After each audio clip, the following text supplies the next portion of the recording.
Bismillahirrahmanirrahim. Alhamdulillahirabbil alamin. Wassalatu wassalamu ala asyrafil anbiya'i wal mursalin wa ala alihi wa sahbihi ajma'in.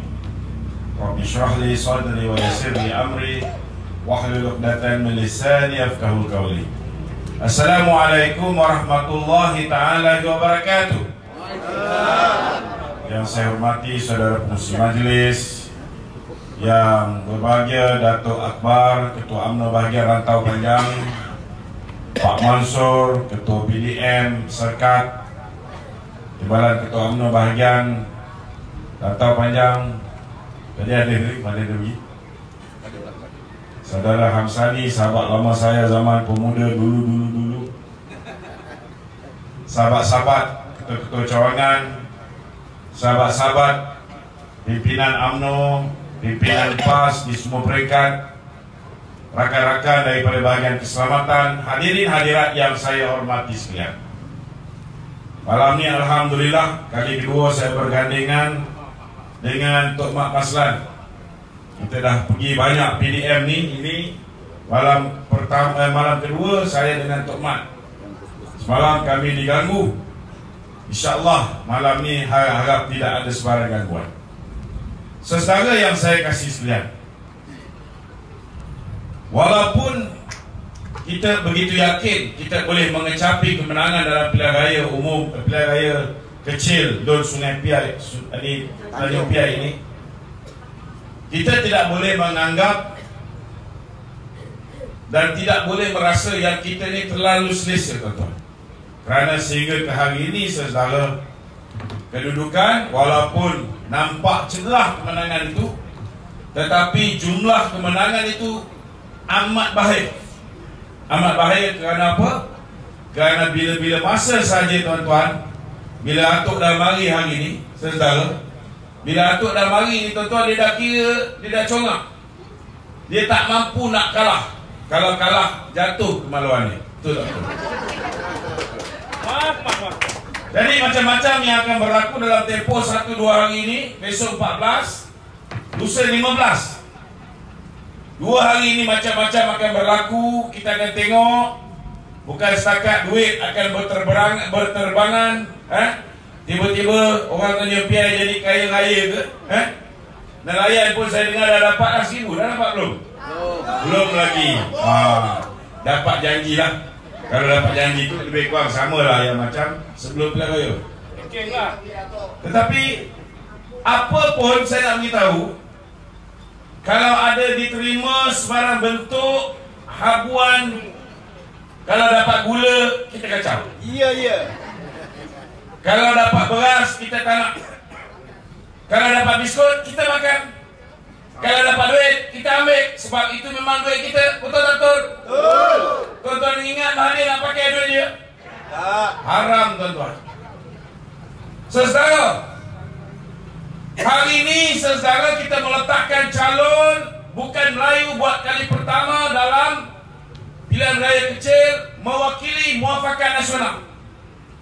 Sebab kita tahu kalau kita letak calon Melayu, calon Islam, insya-Allah, tuan-tuan, kita tengok apa yang jadi di pilihan raya kecil Cameron Highland.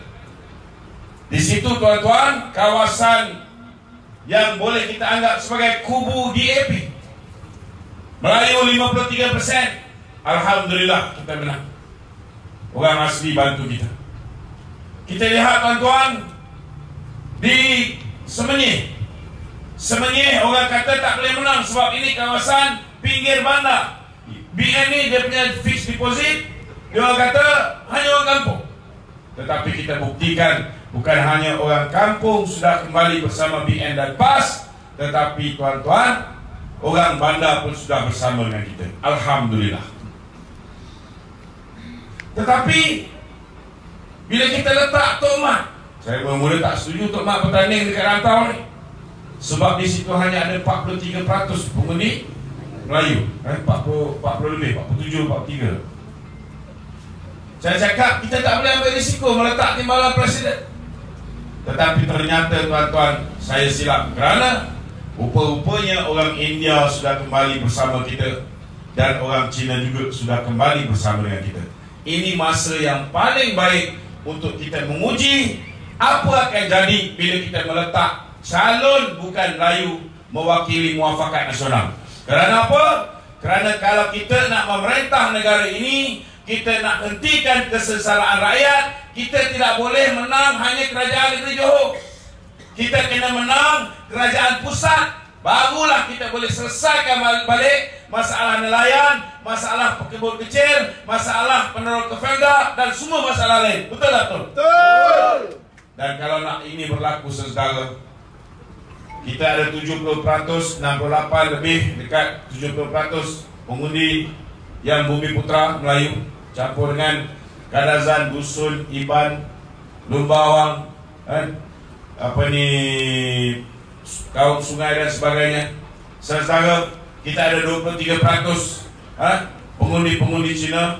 Kita ada lebih kurang 7% pengundi-pengundi India. Makna dan ada lain-lain 1%. Maknanya saudara, kita tidak boleh nak bertanding di kawasan Melayu saja. Betul, UMNO dan PAS sudah bersama, dah kukuh jitu. Tapi boleh tak kalau kita nak tukar kerajaan pusat, kita bertanding di kawasan Melayu saja? Boleh menang tak tuan-tuan? Boleh. Boleh menang. Kita boleh memerintah balik. Tapi boleh tak dapat 2/3? Tak boleh. Tak boleh tuan-tuan. Kita nak memerintah kena ada 2/3, paci-maci. Kenapa kena ada 2/3?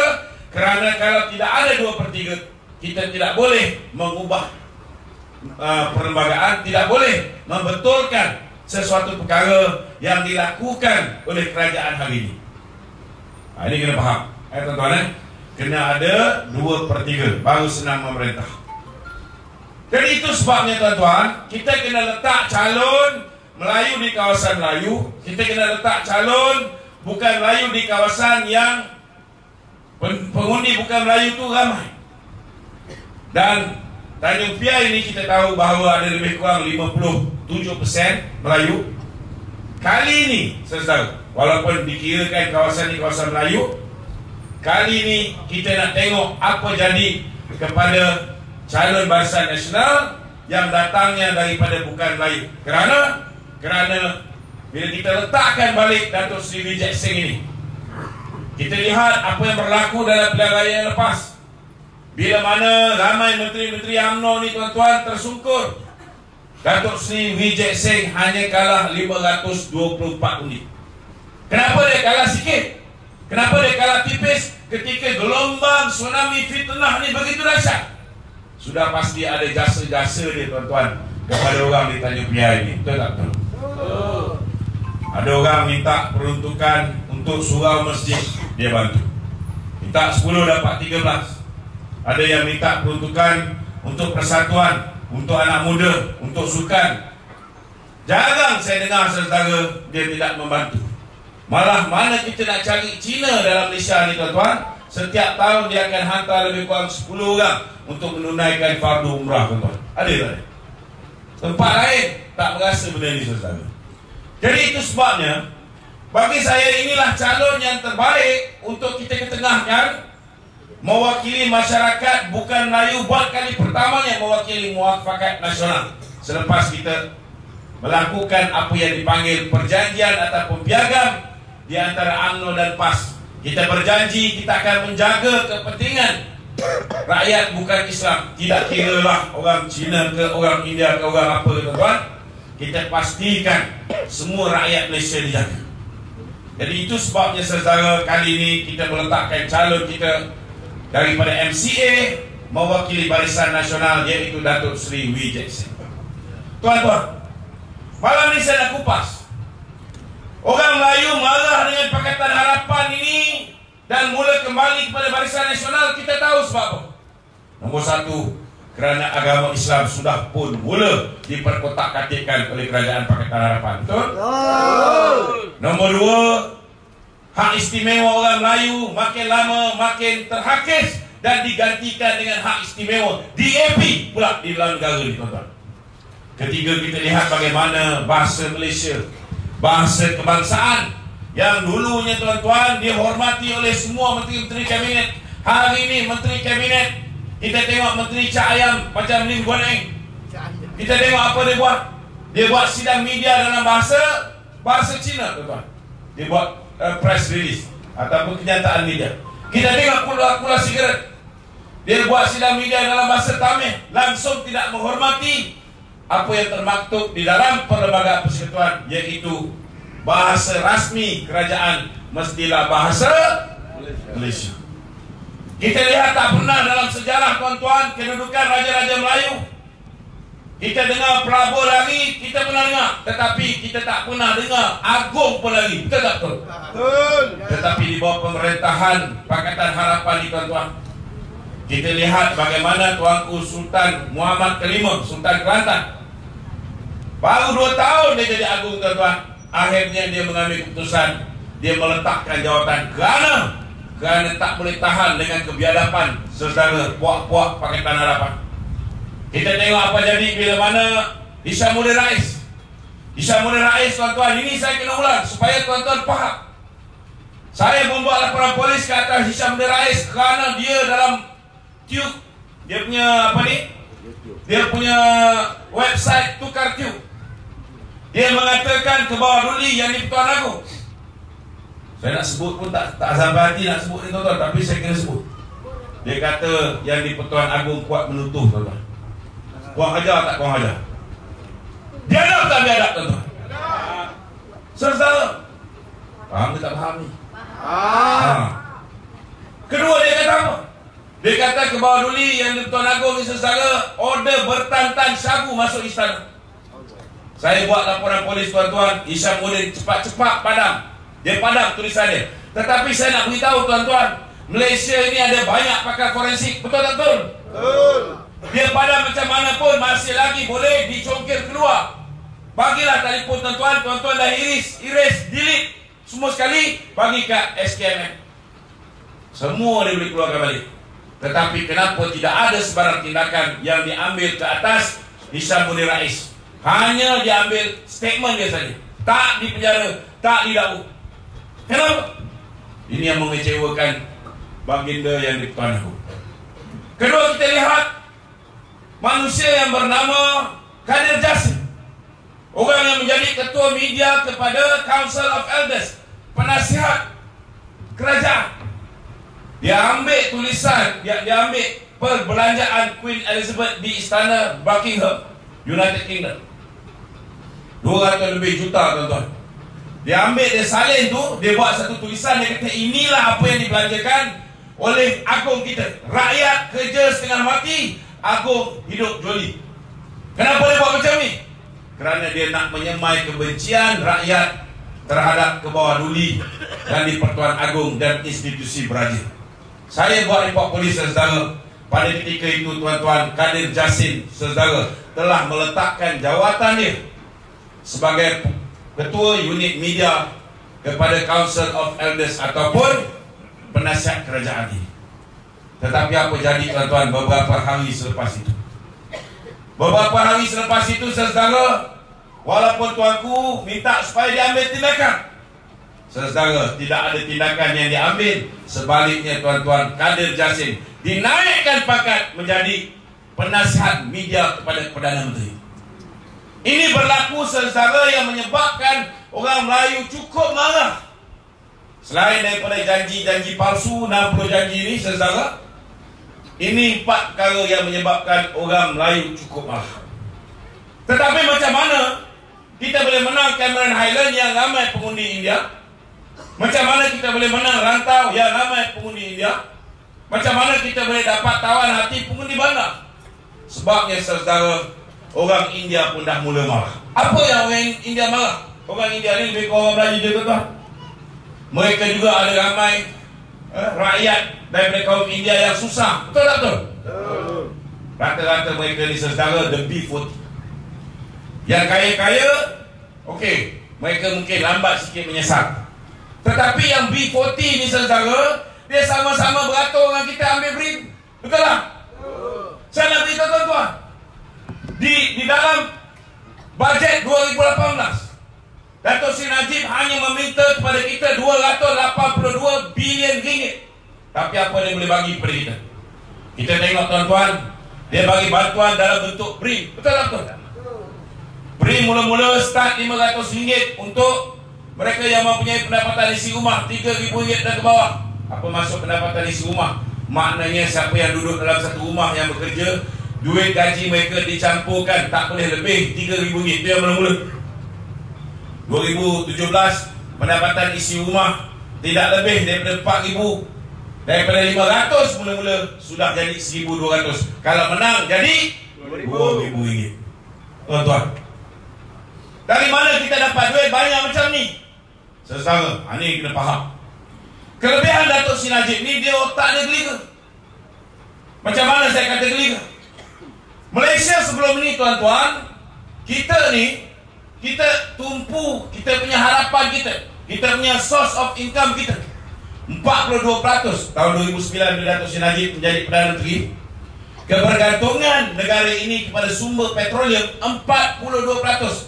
Maknanya income negara ni 42% datang daripada minyak. Kita mungkin nampak, oh baguslah, Malaysia ni kaya dengan sumber alam semula jadi. Betul tak betul? Tetapi tuan-tuan, Datuk Seri Najib nampak ini satu time bomb. Ini bahaya. Apa sebab bahaya? Kerana kalau kita terlalu bergantung kepada satu sumber, tiba-tiba sumber ni hilang, maka ekonomi negara akan hancur. Contohnya, kalau tiba-tiba saudara harga minyak dunia jatuh, ekonomi Malaysia akan lingkup. Betul tak? Itu sebabnya saudara, apa yang Datuk Seri Najib buat? Nombor satu, dia buat rasionalisasi subsidi. Apa yang dia buat rasionalisasi subsidi?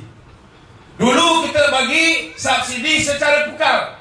Saya ambil contoh tuan-tuan, minyak petrol. Orang marah bila Datuk Seri Najib tarik minyak ni. Betul tak betul? Tapi ramai tak tahu kenapa dia tarik minyak.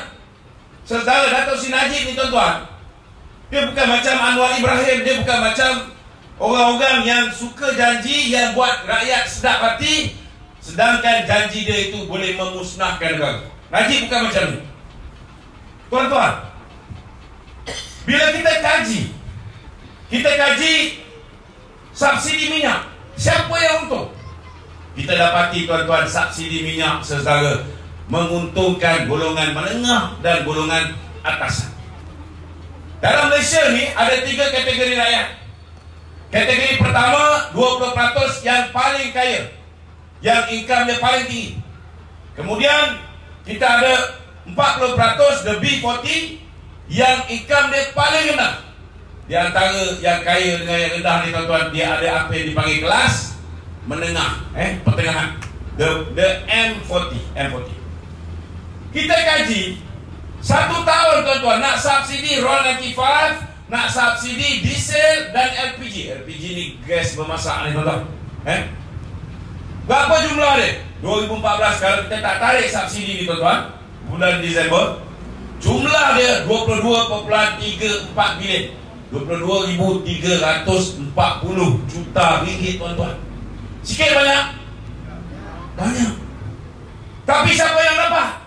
70% pergi kat kelas menengah dengan kelas yang paling kaya. Sebab apa? Sebabnya tuan-tuan, saya ambil contoh. Bulan Julai, 1 liter diesel kita jual RM1.93. Tuan-tuan tahu tak? Patutnya harganya RM2 lebih. Kenapa RM1.93? Sebab Datuk Seri Najib tuan-tuan subsidi. Negara BN, kerajaan BN subsidi 68 sen setiap liter. Tapi tuan-tuan, orang yang gaji pendapatan isi rumah bawah RM4,000 ni, yang dapat beri ni, kalau dah suami punya gaji campur dengan isteri punya gaji, anak contohnya ada 3 orang, seorang dia yang baru bekerja, 3 orang punya gaji campur tak lebih daripada RM4,000. Kereta apa dia boleh pakai?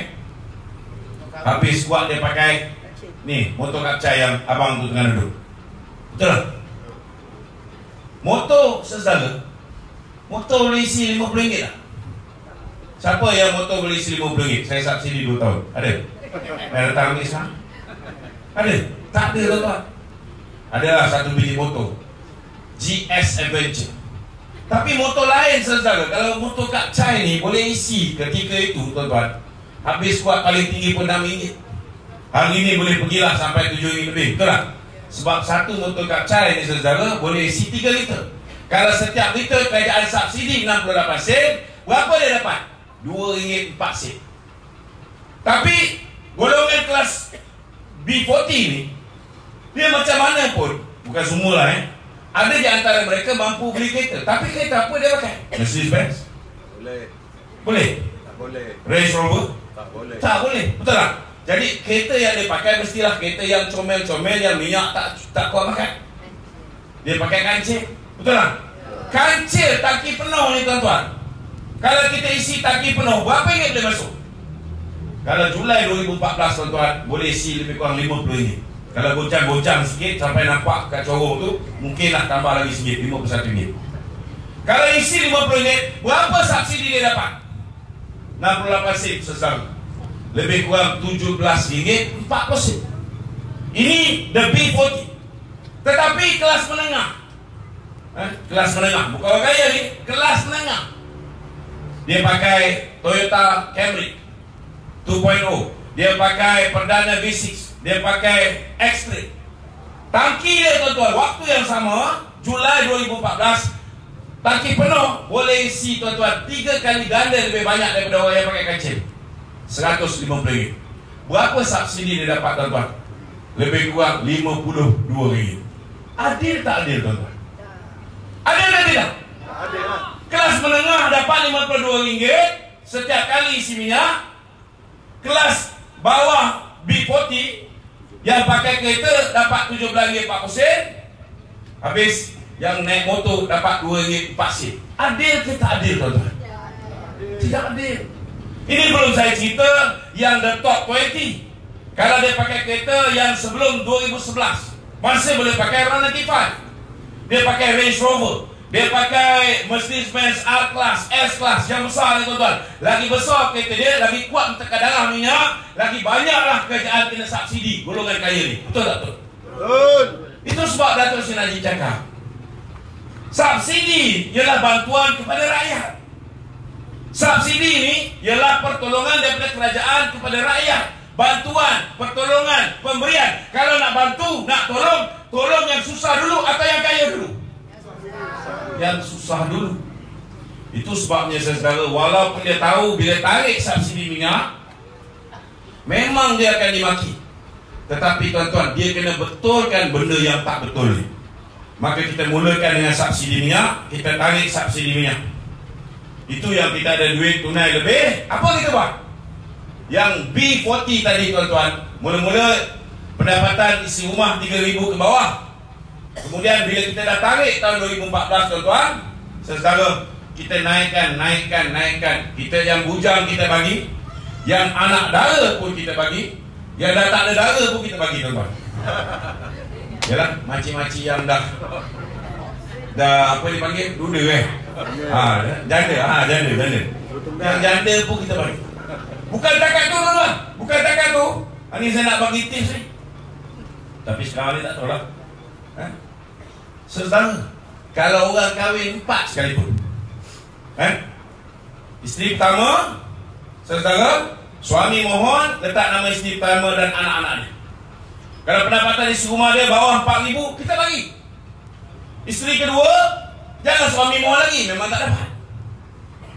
Dia kena isteri kedua mohon, letak nama suami sebagai tanggungan dengan anak-anak dia, kita bagi. Isteri ketiga mohon, isteri keempat mohon. Kalau semua empat-empat ni tuan-tuan, semua sekali pendapatan isi rumah bawah 4,000, empat kita bagi tuan-tuan. Nak tolong orang Melayu ni, bukan Melayu yang dapat, India pun dapat, Cina pun dapat. Tapi dia orang tak kahwin lebih daripada satu, jadi dapat satu saja. Betul tak? Itu pun ada yang bising. Saya isteri pertama tak dapat, isteri kedua dapat, isteri ketiga dapat, isteri keempat dapat. Siapa suruh jadi isteri pertama? Jangan lupa ni ada yang pelangkung pula tuan-tuan. Ini ketika itu tuan-tuan, berapa orang yang kita bantu? Kita bantu tuan-tuan, jumlah dari segi duit dia 6.8 bilion, 6,800 juta. Siapa yang menikmati?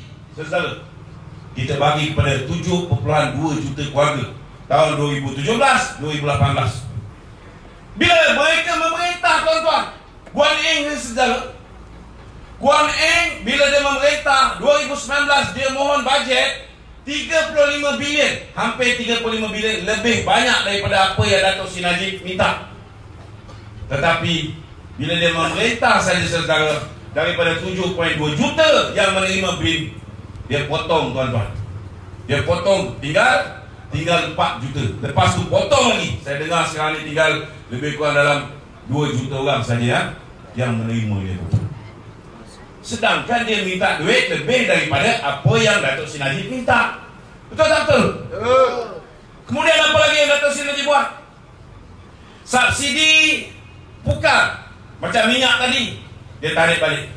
Subsidi minyak, contohnya macam apa ni, minyak masak. Macam ketua bahagian Antara Panjang ni dia lagi tahu lah.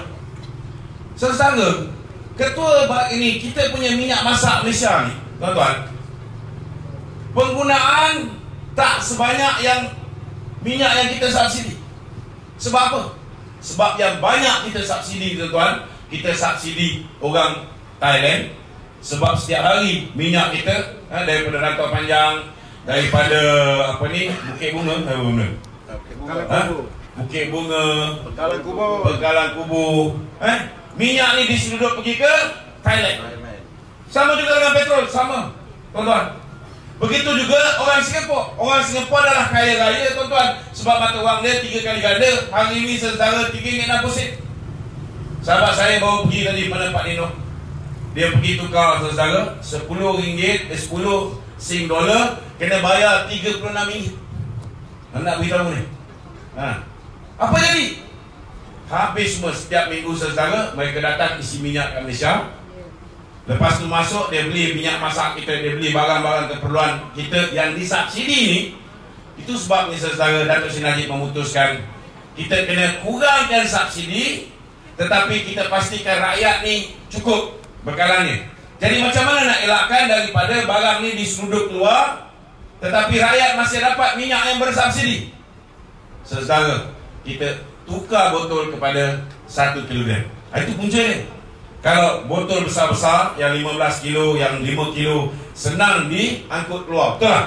Jadi kalau sekilo ni, dia kena beli banyak, baru dia boleh seruduk. Rupa-rupanya tuan-tuan, penyamun ni, bila kita usaha cari jalan untuk mengekang penyeludupan, untuk mengekang daripada mereka ni menyamun subsidi minyak masak ni, rupa-rupanya dia orang cari idea lah. Macam mana dia orang buat? Dia beli minyak masak yang RM1 dalam paket tu, dia gunting, dia masukkan dalam botol yang 5 kg, dia dah tak seruduk tuan-tuan, dia jual pada harga sebenar. Faham tak tuan-tuan? Maksud dia, kalau harga sebenar ni saudara, dia lebih kurang RM1 lebih mahal kan? Maknanya kalau dah 5 kg punya tu, tuan-tuan, setiap botol dia boleh untung RM5, RM6, RM5.50 sekali satu botol dia tuan-tuan. Dah tak payah seruduk lagi. Itu sebabnya saudara, Datuk Seri Najib sentiasa cari jalan macam mana kita boleh kurangkan bagi subsidi yang pukar. Maknanya orang kaya dapat, orang miskin dapat, tapi orang miskin dapat sikit, orang kaya dapat banyak. Kita tukar. Bila kita tukar ni tuan-tuan, kita dapat jimat banyak duit. Bila dapat jimat banyak duit ni saudara, ini yang menyebabkan Datuk Seri Najib berjaya menurunkan kadar defisit negara. Apa maksud defisit ni? Saya bukan nak bagi kuliah ekonomi tapi nak bagi makcik faham. Malaysia ni semenjak tahun 1998 reformasi, tuan-tuan, negara ini belanjawan dia sentiasa defisit. Semenjak mana pecahan Ibrahim tu tahun 98 sampailah hari ini. Tetapi ketika Datuk Seri Najib menjadi Perdana Menteri, defisit ni maksud dia kita punya pendapatan kurang daripada pembelanjaan. Kita belanja lebih. Gaji kita 1,000 sebulan, kita belanja berapa? 1,300. So 300 itu ialah defisit. Lebih belanja daripada pendapatan kita. Datuk Seri Najib 2009 tuan-tuan, bila dia ambil alih negara ni tuan-tuan, kadar defisit 6.7%. Tiap-tiap tahun dia berjaya turunkan. Sebab apa? Dia jimatkan duit daripada tiris. Subsidi yang dulu bagi kat orang kaya lebih dapat, dia bagi terus direct kepada orang yang the B40. Macam mana kita bagi direct pada B40? Pertama, kita bagi brief, betul? Kedua, kita bagi bantuan awal persekolahan. Kenapa kita nak bagi orang pergi sekolah ni, kita nak bagi duit tuan-tuan? Sebab saudara ada viral video budak kecil pergi sekolah, bila bunyi dia loceng tuan-tuan, kelang kabut dia lari pergi ke tepi pantai, buka baju. Kita ingat dia nak pergi berenang, bukan. Dia buka baju tuan-tuan, dia bagi abang dia pakai, abang dia baru boleh pergi sekolah. Setiap hari tuan-tuan, abang dia datang lambat. Tuan-tuan, berlaku ke ni dulu tuan-tuan? Berlaku ke? Saya nak beritahu tuan-tuan, zaman Datuk Seri Najib lah tuan-tuan, kadar kemiskinan Tegar ni saudara turun bawah 1% tuan-tuan. Daripada 3% turun. Mungkin benda ni tak pernah, tetapi nak pastikan dia tak nak ada anak Melayu, anak India, anak Cina, kadazan dusun yang terpaksa adik-beradik kongsi uniform sekolah, maka dia bagi bantuan awal persekolahan. Setiap anak RM100. Betul? Betul. Tetapi bila harga minyak dunia jatuh 2014 September, kerana Amerika menjumpai satu lagi sumber petroleum. Kita gerudi dasar laut, betul lah. Kita ambil minyak daripada perut bumi. Tapi Amerika tuan-tuan 2014 September, dia jumpa kaedah untuk ekstrak minyak daripada shale, batu warna hitam, dan minyak ini dipanggil sebagai shale oil. Akibat daripada wujudnya shale oil ini, pengeluaran minyak Amerika ini meningkat 2,5 kali ganda. Bila meningkat 2,5 kali ganda tuan-tuan, negara-negara OIC, negara-negara Arab macam Saudi Arabia, ini betul-betul negara pengeluar minyak. Malaysia dengan Saudi Arabia ni tuan-tuan, minyak dia Arab Saudi keluar 17,5 kali ganda lebih banyak daripada kita. Ini nak beritahu. Jadi saya nak beritahu dengan saudara, Pak Arab ni ingat, dia boleh bunuh shale oil Amerika ni. Sebab dia tahu kos operasi shale oil Amerika ni $50 satu tong. Mahal nak keluarkan. Jadi dia kata, kita lambatkan lagi minyak, menyebabkan ada lebihan penawaran di pasaran, menyebabkan harga minyak jatuh tuan-tuan. Rupanya yang mati tuan-tuan, Saudi dan negara-negara Arab yang lain. Tuan-tuan, Malaysia mati tak tuan-tuan? Malaysia tak mati.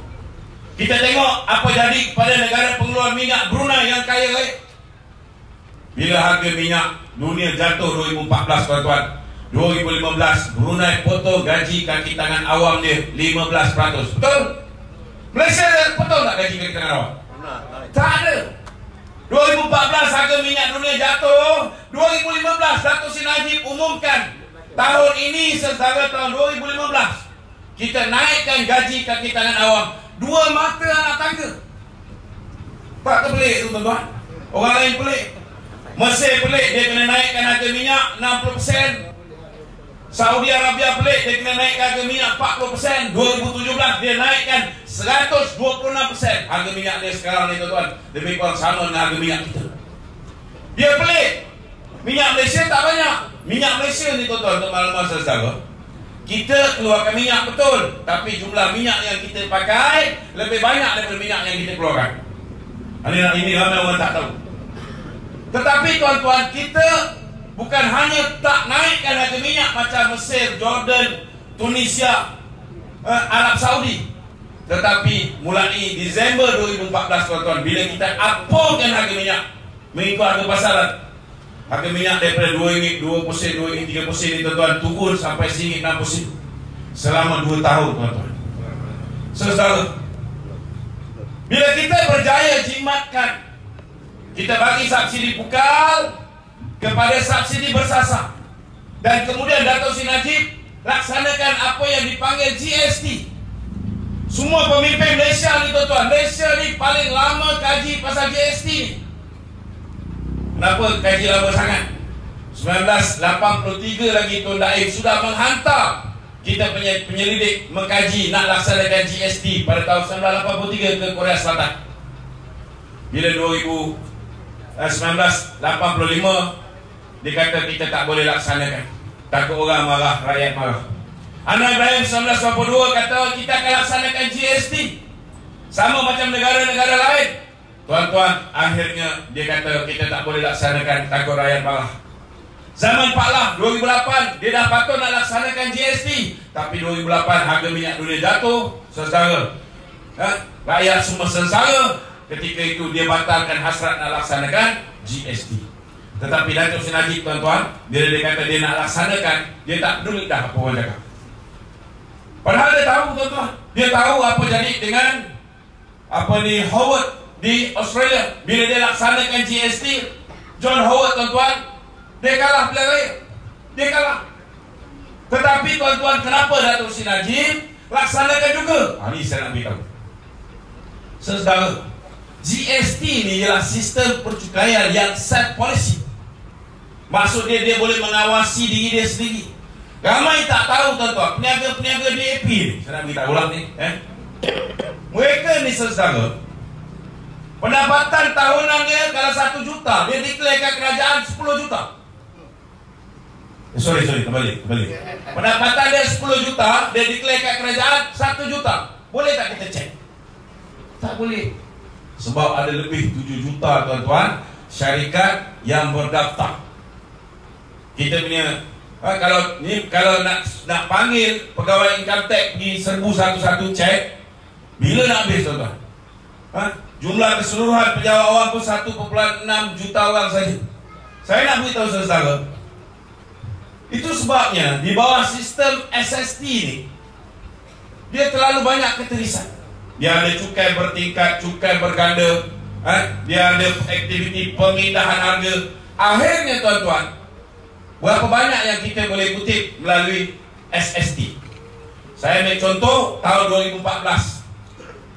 Sepanjang tahun penuh kita kutip SST. Berapa kita dapat 2014? 18 bilion saja. 18,000 juta ringgit. Tetapi bila kita laksanakan GST 2015, saya tak nak kacau sebab kita mula 1 April 2016, tuan-tuan, kutipan 2016 saudara 41 juta bilion lebih berbanding dengan 18 bilion. 2017 naik lagi 3.9 bilion menjadi 44.3 bilion. Tuan-tuan, berapa banyak beza ni? 18 bilion dengan 44.3 bilion. Hasil SST dengan GST. Saudara, jumlah perbezaan 26.3 bilion. Kalau 2018 kita laksana, maknanya dah cecah 30 bilion 1 tahun. Beza antara SST dengan GST.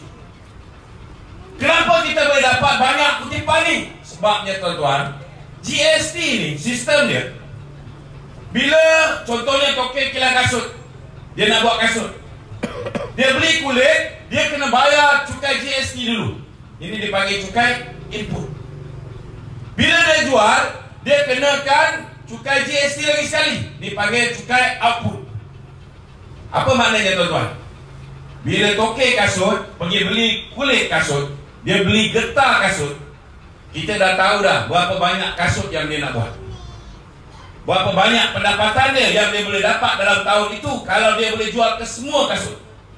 Itu sebab, tuan-tuan, peniaga tak boleh nak tipu.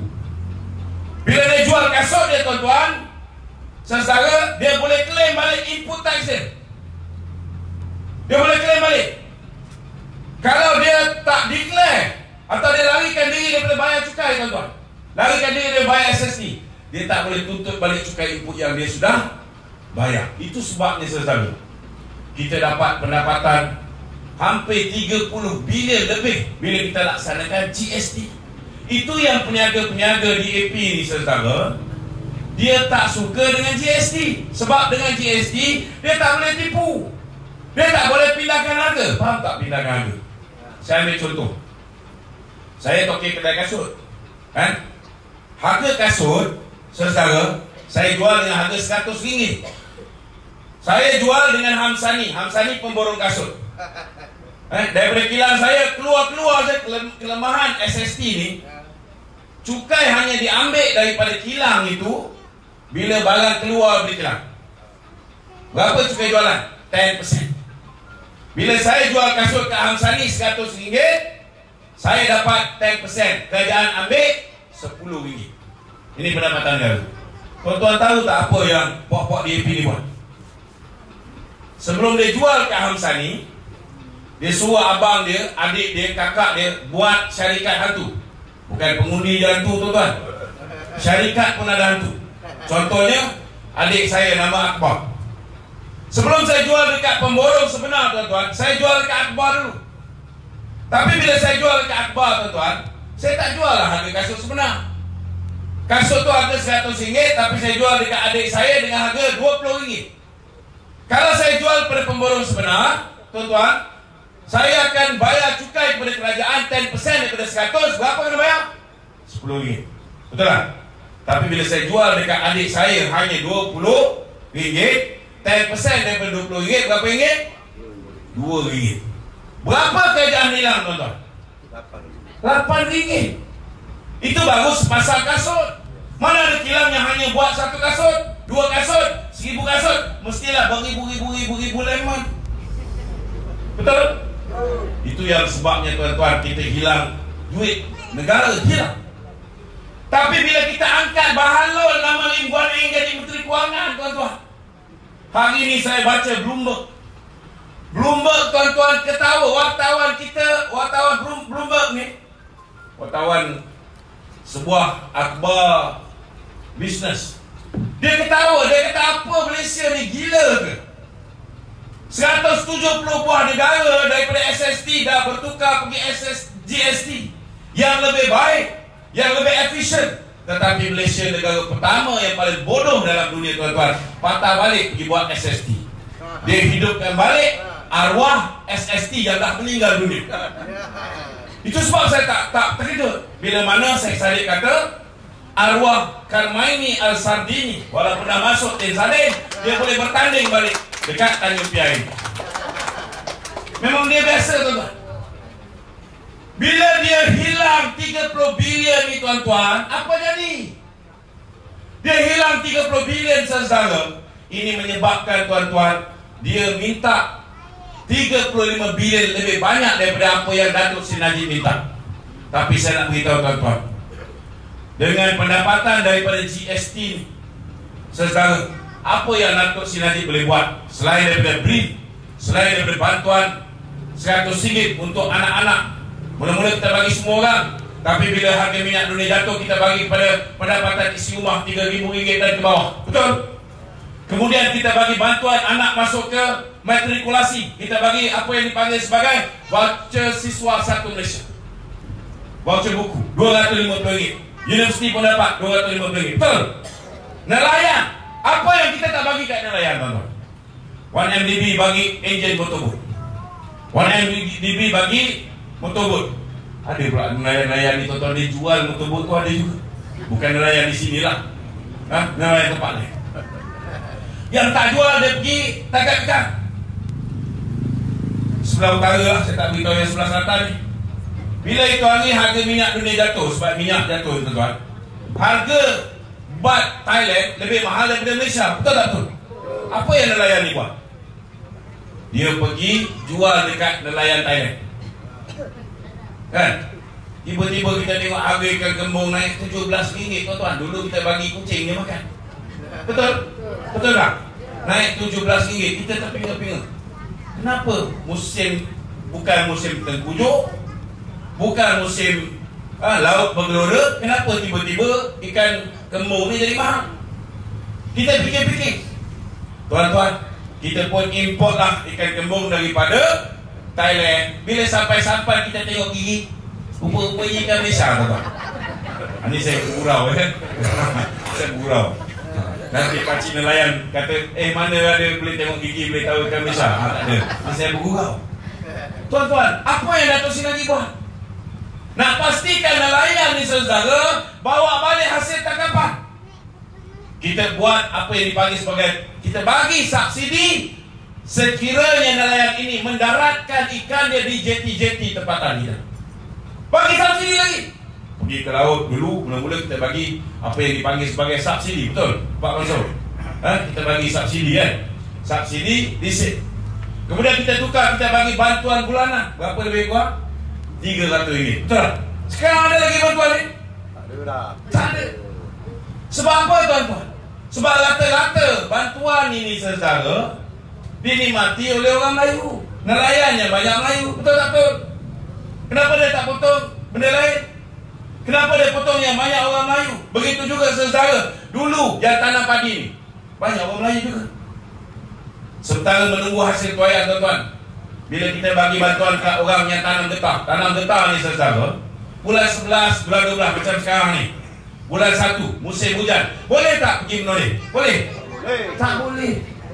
Maka Datuk Seri Najib kata okey, kita bagi bantuan musim tengkujuh RM200, RM200, pesawat padi pula melalak. Dia kata apa? Dia kata, Datuk Seri, kami pun nak makan juga. Kita dok tanam ni padi ni, lepas tu kita kena tunggu. Kita tunggu 3 bulan. Apa kita nak makan? Maka Datuk Seri Najib kata okey, kita bagi bantuan sementara menunggu hasil tuaian. Kita bagi 200 kepada pesawat padi. Apa yang Datuk Seri Najib tak bantu tuan-tuan? Kita punya hospital sesak. Maka orang yang susah ni saudara, dia pergi hospital. Orang kaya dia pergi mana? Pergi mana? Dia pergi klinik swasta ataupun hospital swasta. Betul tak betul? Sebab dia ada, bukan dia ada duit tuan-tuan. Jangan ingat orang kaya ni tuan-tuan, dia nak bagi duit dia ni untuk hospital. Tak ada. Sebab dia ada duit, dia pergi beli insurans. Dia ada insurans. Itu sebab dia pergi klinik swasta tuan-tuan.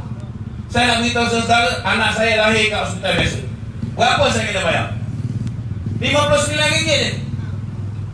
Tuan-tuan kalau pergi ke hospital biasa saudara, tuan-tuan tahu tak berapa? Saudara, saya nak beritahu dengan tuan-tuan, kawan saya ni duduk kuat entam Najib dengan Rosmah. Duduk tiba-tiba tuan-tuan, time dia sesak, bini dia bersalin. Dia masuklah hospital Shah Alam. Bila dapat bil tu, dia tengok bil saudara RM4,000 lebih. Jumlah dia kena bayar saudara RM59. Terkejut dia. Baru dia tahu RM4,000 lebih lagi disubsidi oleh kerajaan. Baru dia tahu. Saya nak beritahu saudara, Datuk Seri Najib tahu hospital dah terlalu sesak. Apa kita buat? Kita buat klinik rakyat satu Malaysia. Dengan 282 bilion tahun 2018, kita boleh buat lebih banyak klinik rakyat satu Malaysia. Betul? Tapi bila Lim Guan Eng, dia minta lagi 35 bilion. Kemudian tak cukup, dia minta belanjawan tambahan 16 bilion lagi. Saudara, satu persatu signboard klinik rakyat satu Malaysia diturunkan, ditutup dah hari ini klinik rakyat satu Malaysia ni. Saudara, ini berlaku. Itu sebabnya tuan-tuan, masyarakat India yang rata-ratanya B40 macam kita juga ni tuan-tuan, mereka sudah tidak lagi menyokong Kerajaan Pakatan Harapan. Mereka mula kembali. Mereka kembali di Cameron Island, mereka kembali di Semenyih, dan mereka kembali di Rembau. Di rantau. Di rantau. Saudara, apa lagi? Kita tengok pula, kenapa tiba-tiba masyarakat Cina hari ini sudah mula menyumpah Lim Guan Eng, tuan-tuan? Saudara, orang Cina ni orang niaga, betul tak betul? Orang niaga. Saya nak tanya tuan-tuan, bursa saham Kuala Lumpur, bila Datuk Seri Najib tuan-tuan kalah saja pilihan raya, BN kalah, Datuk Seri Najib tak kalah, dia menang. Tetapi bila BN tak boleh bentuk kerajaan tuan-tuan, ketika itu pada 9 hari bulan Mei tahun 2018, berapa indeks bursa saham Kuala Lumpur? 1,850 mata. Tetapi hari ini tuan-tuan, bila kita bagi dekat Lim Guan Eng menjadi Menteri Kewangan, apa dia buat? Nombor satu tuan-tuan, dia telah menipu angka hutang negara. Hutang negara tahun 2017 saudara, dia negara berapa? 686.8.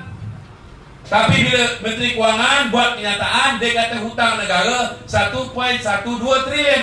Tuan-tuan, kalau dah Menteri Kewangan menipu tuan-tuan, berani tak tuan-tuan pelabur kat negara? Tak berani. Jadi dia pun lari. Bila pelabur asing tuan-tuan lari, keluar saham yang dia simpan di bursa saham Kuala Lumpur, dia jual. Apa jadi dengan bursa saham Kuala Lumpur? Merudumlah tuan-tuan. Harga saham-saham semua merudum. Yang beli harga RM3 tinggal RM1. Betul tak? Yang paling banyak merudum, yang saham hilang di saudara, siapa? Siapa? Orang Cina lah tuan-tuan. Orang Melayu berpesin sangat ada duit nak beli saham ni. Betul tak betul? Kecuali Syekh Mu'tal Bukhari, Qurani Mahdi. Orang India berapa kerat sangat yang ada duit nak beli saham ni. Kecuali Tan Sri Arumugam, Tan Sri Ananda Krishnan. Betul tak? Tapi yang betul-betul hilang duit banyak orang Cina. 7 bulan, 8 bulan, 9 bulan pertama dah sampai 270 bilion nilai saham jatuh, tuan-tuan. Yang dia duduk sibuk 26 bilion, 270 bilion. Itu sebab orang Cina marah, tuan-tuan. Dan orang Cina bila dia berniaga, tuan-tuan, contohnya lah kedai spare part, ada barang dia beli di negara macam Amerika Syarikat. Betul tak betul? Ada barang dia beli di negara luar. Saya nak beritahu tuan-tuan, bila gaji jatuh, nilai ringgit 1 US dollar bersamaan dengan 3 ringgit 85 sen.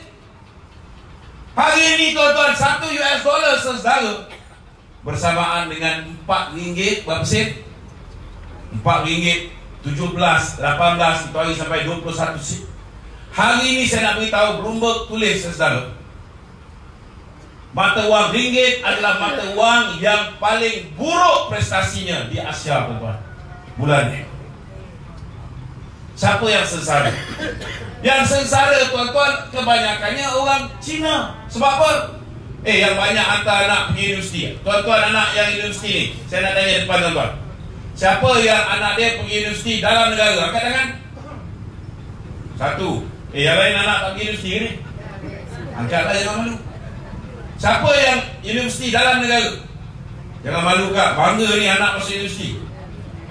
1, 2, 3. Angkat, nak kira ni. 1, 2, 3, 4, 5, 6, 7, 8, 9, 10, 11, 12, 13, 14, 15. Ada lagi? 16. Dalam negara. Siapa yang anak boleh hantar universiti luar negara? Ada? Ada yang angkat tangan tu. Kak, anak pergi mana? Janganlah malu kak. Anak dapat, akak kena bangga tak? Akak, anak pergi universiti luar negara. Pergi mana? Belajar mana? Tokyo. Saya nak beritahu tuan-tuan, bila ringgit merudum, tuan-tuan, US dollar meningkat nilai dia. Bila US dollar meningkat nilai dia, saudara, negara-negara yang baik dengan Amerika. Apa negara yang baik dengan Amerika? Salah satunya Jepun. Betul tak? Bila mana US dollar meningkat, maka yen Jepun pun meningkat. Apa lagi meningkat? Thailand juga kan meningkat. Yang US dollar mengukur, siapa yang akan jatuh, tuan-tuan?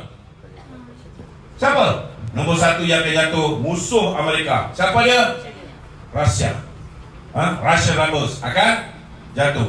Malaysia juga akan jatuh. Sebab apa? Sebab ada mamak bendahara pada tahun 1998, bila ringgit dah teruk sangat, 4 ringgit lebih, tuan-tuan, 1 US dollar, dia tambat ringgit menjadi 1 US dollar tetap 3 ringgit 80 sen. Apa kesan dia, saudara? Bila dia tambah ringgit 3 ringgit 80 sen ni, tuan-tuan, bila dia nyah tambah, setiap kali US dollar mengukur, kita jatuh. Ini kesannya. Ini kesannya. Jadi tuan-tuan, yang hantar anak banyak keluar negara, ke negara-negara yang setiap kali US dollar mengukur, negara tu punya mata wang mengukur, makin banyak tak dia kena keluar duit untuk bagi anak dia? Betul tak? Siapa yang banyak hantar anak pergi luar negara? Di negara seperti Amerika, di Jepun. Siapa? Orang Cina, tuan-tuan. Anak orang Melayu beruntung sebab zaman Barisan Nasional kita sediakan pendidikan. Betul tak? Orang Cina dia kena kerja kuat sikit, saudara. Ini jangan lupa, tuan-tuan. Kemudian bila meniaga, nak beli spare part, katalah dia buka kedai kereta, ada spare part dia ambil daripada Jepun. Dia beli kereta contohnya, dia beli daripada Jepun. Jadi tuan-tuan, bila US dollar mengukur, yen Jepun mengukur, bila beli barang-barang ni makin mahal, konsep kan makin murah.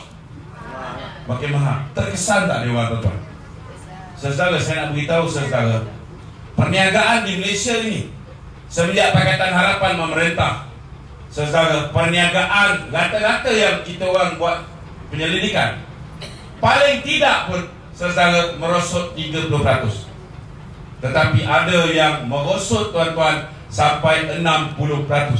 Kalau dulu dapat 10.000 sebulan, tiba-tiba tuan-tuan dapat di antara 7.000 hingga 4.000 saja. Jadi dia orang marah tak marah? Marah. Itu sebab hari ini saudara, orang India marah, orang Cina marah, orang Melayu pun marah. Kerana dulu mereka percaya tuan-tuan bahawa janji-janji manis yang dibuat oleh Pakatan Harapan ini boleh ditunaikan. Tuan-tuan, macam mana nak tunaikan? Kalau kita fikir otak kita yang waras. Mahathir cakap di bawah pemerintahan Datuk Seri Najib Razak, negara kita ni diambang negara Filipina 6.9%. Nombor 2 paling tinggi pertumbuhan dia ialah negeri China 6.7%. Tetapi tuan-tuan, Malaysia tuan-tuan, nombor 3 paling tinggi dalam dunia tuan-tuan, 5.9%. Zaman siapa? Zaman Najib Razak. Boleh tak pertumbuhan ekonomi kita 5.9%, kita bankrupt tuan-tuan. Nombor 3 terbaik di dunia. Tapi ada juga Bangku Ayun percaya. Betul lah. Yang makin tak logik ni tuan-tuan, saudara, macam mana? Saya pun kadang-kadang tak faham. Yang kena tipu ni tuan-tuan, doktor, lawyer, profesor, Bangku Ayun semua ni. Kenapa? Saya tak faham dia tuan-tuan. Saya nak beritahu tuan-tuan, tuan-tuan orang kampung pun boleh faham daripada profesor kampung. Cuba tuan-tuan bayang, dia orang kata Malaysia ni negara nak bankrupt zaman Najib. Betul tak betul? Betul. Bila masuk pilihan raya, UMNO BN janji nak bagi 10 barang. Mereka yang kata kita nak bankrupt ni janji nak bagi 60 barang. Kalau fikir otak kita ni waras, logik tak? Kita kata negara kita nombor 3 pertumbuhan ekonomi paling baik dalam dunia. Kita mampu bagi 10. Yang kata nak bankrupt Malaysia ni, dia nak bagi 60. Dan korang percaya juga. Bukan korang yang kat sini, yang kat dalam sana. Percaya. Tuan-tuan, 60 janji saya nak beritahu tuan-tuan. Macam mana nak tunai? Saya ambil contoh satu tuan-tuan. Nak hapuskan tol. Berapa kos dia? Nak hapuskan tol tuan-tuan, belanja dia saudara 380 bilion ringgit. Mana kita nak cekal duit 380 bilion? Datuk Seri Najib tuan-tuan tinggalkan negara ni, Reserve Bank negara paling tinggi dalam sejarah, 438 bilion. Kalau pakai duit tu 400 bilion dah pergi ke hapuskan tol, saudara, kita punya duit untuk tampung import tertangguh semua sekali dah tak ada. Dah tinggal berapa bilion saja. Saudara, saya nak beritahu tuan-tuan, mana datang logik dia nak buat 60 janji? Kalau satu janji ni pun tuan-tuan, dia tak mampu nak laksanakan. Tetapi bila Datuk Seri Najib buat janji, kalau menang kita bagi 5 hari percuma. Betul? 5 hari percuma ke 50%? 5 hari percuma, tak payah bayar tol. Betul? Tuan-tuan, apa dia orang cakap? Kalau menang je kita akan hapuskan tol. Bila dah menang, kita tanya Dr. Mazli. Baru-baru ni Datuk Seri Najib sebelum sampai Tanjung Piai, dia singgah pergi ke tol Sempang Renggang. Dia kata, Mazli, ada lagi tol ni. Ada lagi. Sebab Mazli kata, kalau lepas ini masih lagi belum dihapuskan tol, tolong tuntut daripada saya. Maka Datuk Seri Najib kata, nak tuntut di mana? Tuan-tuan, saya nak beritahu tuan-tuan, bila kita tanya dengan mereka, Tuan Mahathir kata, masa kita membuat janji, kita tak sangka yang kita boleh menang. Maknanya apa? Maknanya tuan-tuan, dia secara terang-terang, secara sedar, memang niat dia untuk menipu. Betul tak? Betul. Dia tipu kita. Tuan-tuan, lepas tu kita ucap selamat datang kepada Panglima kita, Datuk Seri Ahmad Raslan. Alhamdulillah.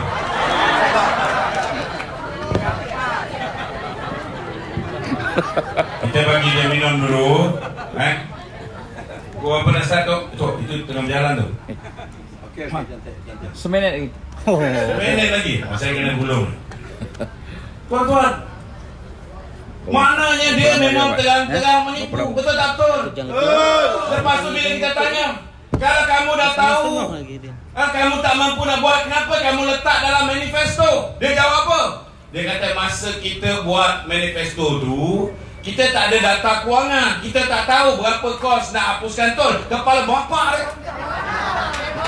Saya nak tanya tuan-tuan, siapa bapa yang memulakan tol dalam negara ni? Siapa? Mahathir. Zaman Dato' Sri Najib tuan-tuan, bila dia mulakan buat lebuh raya, apa lebuh raya yang dia buat? Lebuh raya daripada Kuala Kerai pergi ke mana? Teman, lebuh raya daripada Kuala Kerai pergi ke Gua Musang sampai ke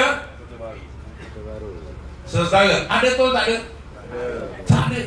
Bila kita buat lebuh raya daripada Sabah sampai ke Sarawak tuan-tuan, dipanggil Peng Borneo Highway, ada tol?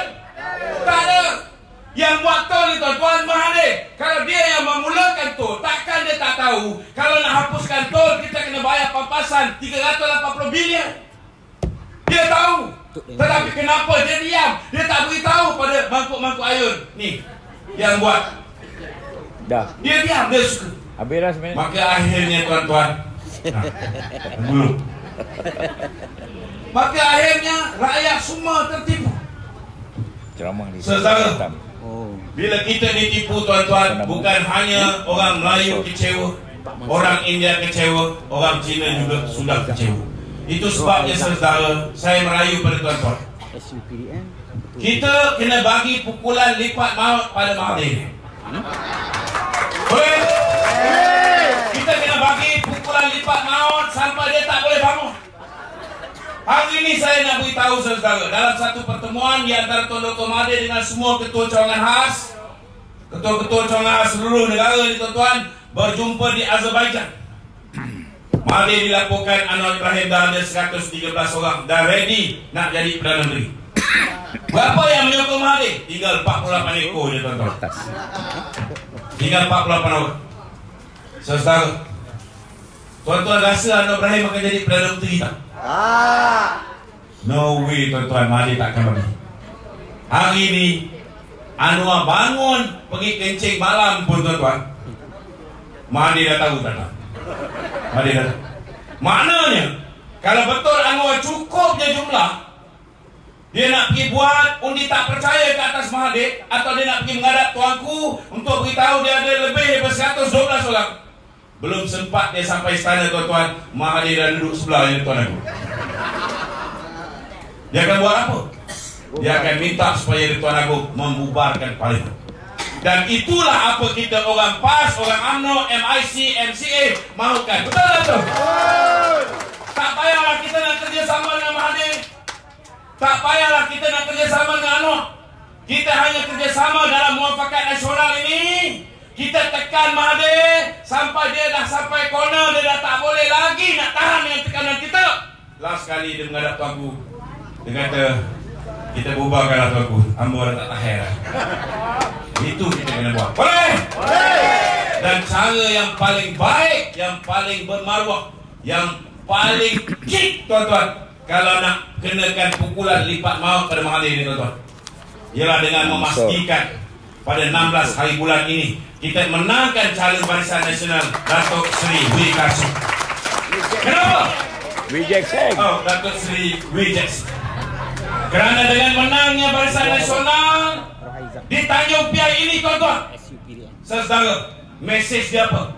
Mesej dia macam mana kau parti PBBM nak gantikan UMNO dan PAS mewakili orang Melayu. Kita letak calon Cina pun kau kalah di kawasan Melayu. Ya, betul. Boleh tak? Pastikan yang kakak datang tak bawa suami, beritahu dengan suami apa planning kita 16 hari bulan. Abang-abang balik beritahu dengan isteri, lepas tu barulah buat kerja lain. Malam ni bukan malam Jumaat. Saudara, beritahu dengan adik-beradik kita, sanak saudara kita, jiran tetangga kita. Kita pastikan tidak ada seorang pun keturunan kita pada 16 hari bulan ini memangkah calon daripada Pakatan Harapan. Boleh? 17 hari bulan semua cek Semua cek adik-beradik, sanak saudara, kawan-kawan. Siapa yang 17 hari bulan, dia tak keluar mengundi. Tengok jari dia bang. 16. 17 hari bulan, tengoklah jari dia orang. 16 dia pergi keluar mengundi. Betul lah.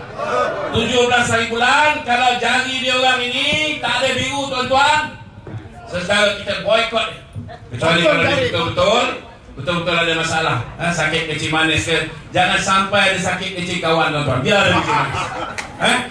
Itu dia pesanan saya. Sekian, wabillahi taufiq wal hidayah. Wassalamualaikum warahmatullahi wabarakatuh. Takbir!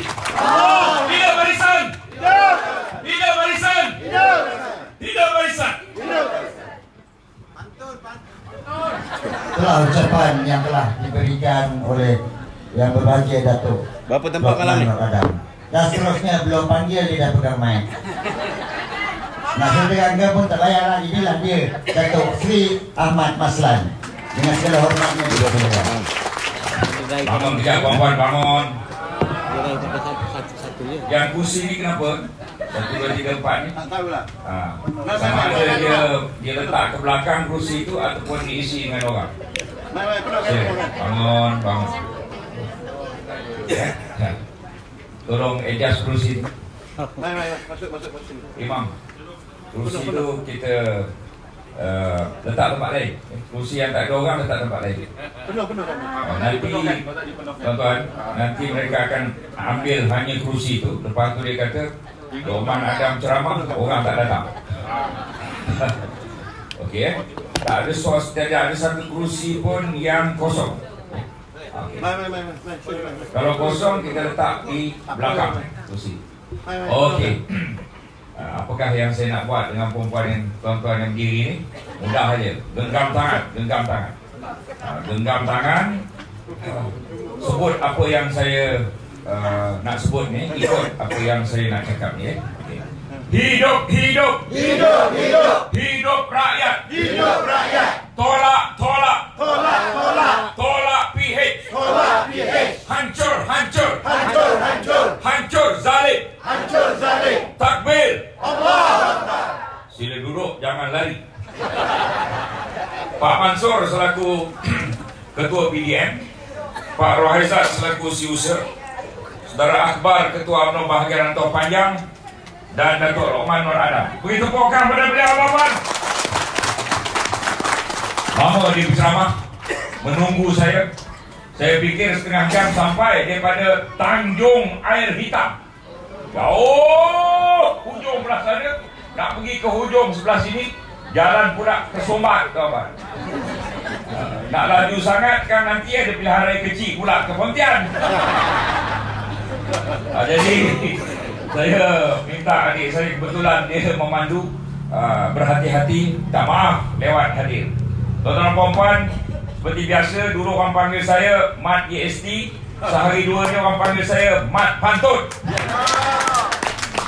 Oleh kerana itu maka saya nak berpantun. Pantun ini kali pertama diungkapkan sejak zaman Nabi Adam, tuan-tuan. Ini kali pertama. Sebab baru siap, tuan-tuan. Bukan zaman Lokman Adam Bukan zaman Lokman Adam, sejak zaman Nabi Adam. Bunyinya begini.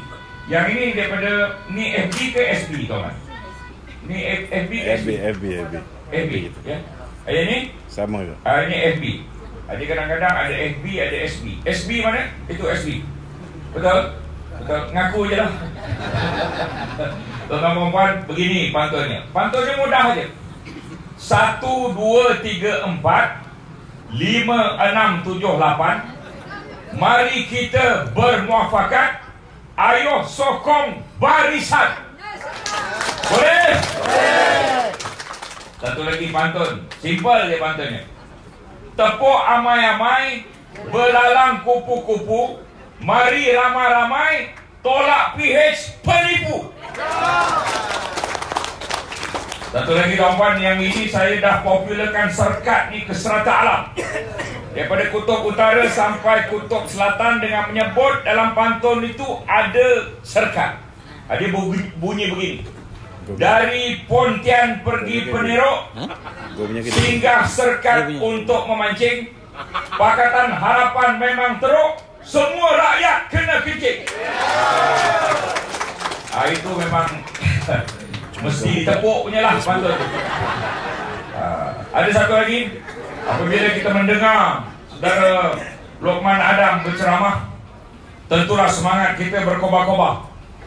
Dengan semangat berkobar-kobar ni ada pantunnya ringkas berbunyi begini: kawan tetap kawan dalam susah dan senang, lawan tetap lawan, lawan sampai menang. Boleh tak boleh?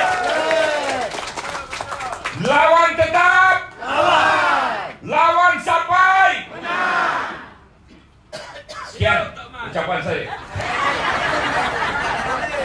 Tak menasabah. Tak menasabah tuan. Okey. Tadi apabila saya di Tanjung Air Hitam, Datuk Seri Dr. Wijek Seng tiba. Tadi saya di Tanjung Air Hitam, Ustaz Abdullah Husin, Pesuruhjaya PAS tiba. Tuan-tuan dan puan, kenapa kita kena sokong? Kenapa kita kena sokong Datuk Seri Dr. Wijek Seng? Saya nak cerita sikit sebanyak kenapa kita kena sokong. Pertama, kita dah menang di Cameron Highland. Calon kita orang Melayu. Betul? Betul. Kedua, kita tawan semenyih. Daripada kalah kepada menang. Dan calon kita juga orang Melayu. Betul? Betul. Ketiga, kita menang sekali lagi di rantau. Calon kita timbalan Presiden UMNO juga orang Melayu. Betul? Betul. Melayu. Oleh kerana Melayu, apalah salahnya satu kita bagi orang Cina MCA Datuk Seri Dr. Wijek Seng? Boleh? Boleh. Betul? Betul. Alhamdulillah. Itu sebab pertama. Sebab kedua, puan-puan dan tuan, mudah-mudah saja. Apa yang saya sebut ni mudah-mudah boleh kita sampaikan pada kawan-kawan yang lain. Tinggal 2 hari saja lagi. Esok seharian hari Khamis, lusa seharian hari Jumaat. 2 hari. Hari Sabtu pukul 8 pagi kita dah terpacak depan pintu sekolah. Buka je pagar, kita orang pertama untuk mengundi. Boleh tak boleh? Mengundi. Semua nak jadi orang pertama.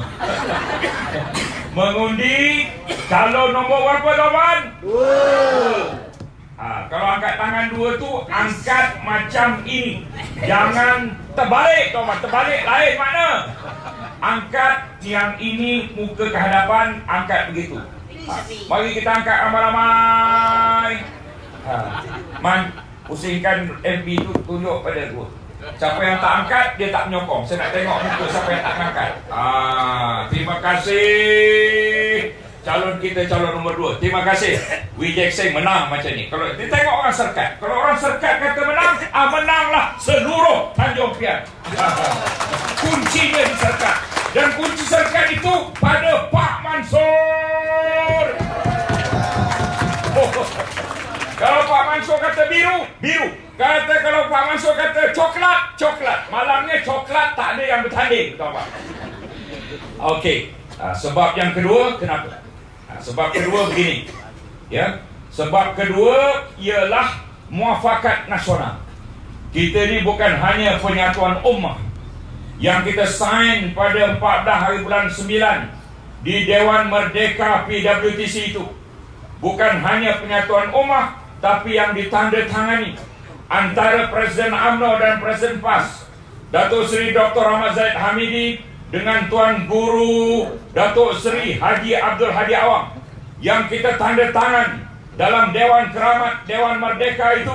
Yang kita tanda tangan ialah muafakat nasional. Oleh kerana muafakat nasional itu, maka kita kena berlapang dada, terbuka menerima calon sama ada MIC, MCA. Kerana Malaysia ini tidak boleh hanya ditakbir oleh calon PAS dan UMNO sahaja, tuan-tuan dan puan-puan. Kalau kita nak menang di negeri Johor ini, adunnya bukan hanya daripada PAS dan UMNO sahaja, tuan-tuan dan puan-puan.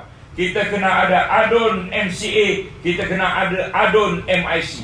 Di Malaysia ni, kalau kita nak merentah Malaysia ni, bukan hanya ahli parlimen PAS dengan UMNO sahaja yang boleh menyebabkan kita memerintah Malaysia. Kena ada ahli parlimen daripada MCA dan juga MIC. Oleh kerana itu, Datuk Seri Dr. Wee Jack Seng ialah calon Muafakat Nasional. Boleh sokong Muafakat Nasional, tuan-tuan, boleh?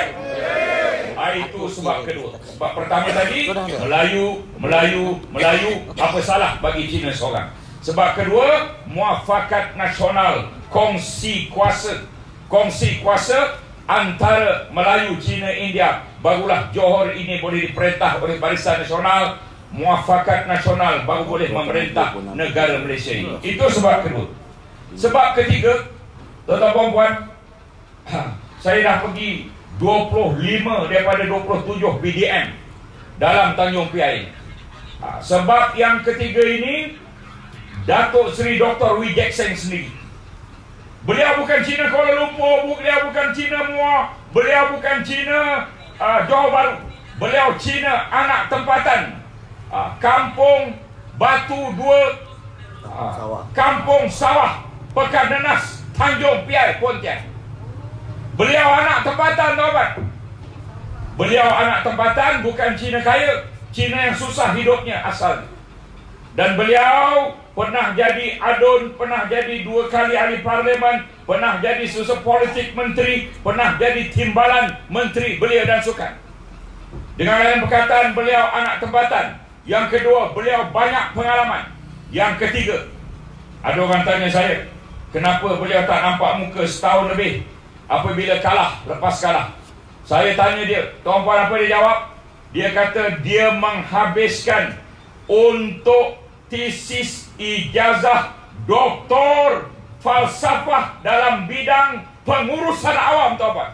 Sekarang ini namanya ada doktor sebelum Wee Jack Seng. Alhamdulillah, syukur. Ya, kita juga rasa syukur kerana pemimpin kita pada MCA ini mencari jalan untuk mendapat pendidikan dan yang tinggi, dan beberapa minggu yang sudah beliau berjaya menamatkan ijazah doktor falsafah, tuan-tuan dan puan-puan. Ini dia sebab ketiga. Wee Jack Seng anak tempatan, Wee Jack Seng ada pengalaman, Wee Jack Seng pendidikan tinggi, Wee Jack Seng boleh menjaga kawasan kita dengan baik. Setuju, tuan-tuan? Setuju? Haji Karmain tak ada perkara macam ini, tuan-tuan. Haji Karmain dia anak tempatan, tapi Haji Karmain tak pernah jadi adun, tak pernah jadi ahli parlimen, tak pernah jadi timbalan menteri, tak pernah jadi susah politik, tak pernah jadi pengurusi agensi, tak ada PhD. Ini beza. Dan satu lagi sebab, Wee Jack Seng ini di belakangnya UMNO dan juga PAS. Haji Karmain di belakangnya, walaupun dia cara Melayu, di belakangnya ialah DAP. Betul apa betul? Kenapa kita marah sangat dengan DAP? Maka saya nak beritahu tuan-puan tentang DAP sikit sebanyak. Dalam perlembagaan DAP tidak ada Islam Agama Persekutuan, tak tercatat dalam perlembagaan DAP. Dalam perlembagaan DAP ialah memisah daripada penghidupan. Sedangkan kita orang Islam, agama dan kehidupan adalah satu. Islam adalah cara hidup kita. DAP berbeza daripada apa yang kita faham. Islam itu sebagai ad-din, atau Islam itu sebagai pegangan yang menjadi ikutan kita setiap hari. Itu dalam perlembagaan DAP. Dan ada sebelumnya orang kata DAP begitu begini, ada orang kata sosialis, komunis dan sebagainya. Tuan-tuan dan puan-puan, dalam kisah komik, saya tak tahu Lokman dah cerita ke belum, kata penghantar pada komik kartun yang diharamkan oleh Kementerian Dalam Negeri itu. Siapa yang memberi kata penghantar dalam komik itu? Yang berhormat Tan Kok Wai, ahli parlimen DAP Ceras. Yang kedua ialah yang berhormat Menteri Kewayangan. Siapa dia, tuan-puan? Lim Guan Eng. Siapa dia, tuan-puan? Setiausaha Agong DAP yang memberi kata pengantar dalam komik itu. Apa yang disebut oleh Kementerian Dalam Negeri tentang komik itu? Disebut oleh Kementerian Dalam Negeri diharamkan komik itu kerana di dalamnya ada propaganda mengenai komunisme, tuan-tuan. Ini dia. Dulu apabila kita sebut tentang perkara ini, orang tak percaya, orang sokong DAP macam-macam. Tetapi apabila telah ternyata buktinya itu, maka percayalah bahawa inilah wajah sebenar DAP. Dan pemuda DAP ni, kalau macam kita panggil Pergerakan Pemuda UMNO, kalau macam MCA itu, ketua pemudanya wanita atau apa? Sebab dia anggap sebagai ketua belia. Tetapi ketua pemuda DAP ni apa dia dipanggil? Ketua pemuda DAP ni dipanggil apa? Dipanggil DAPSI. DAPSI itu apa dia? Democratic Action Party Socialist Youth.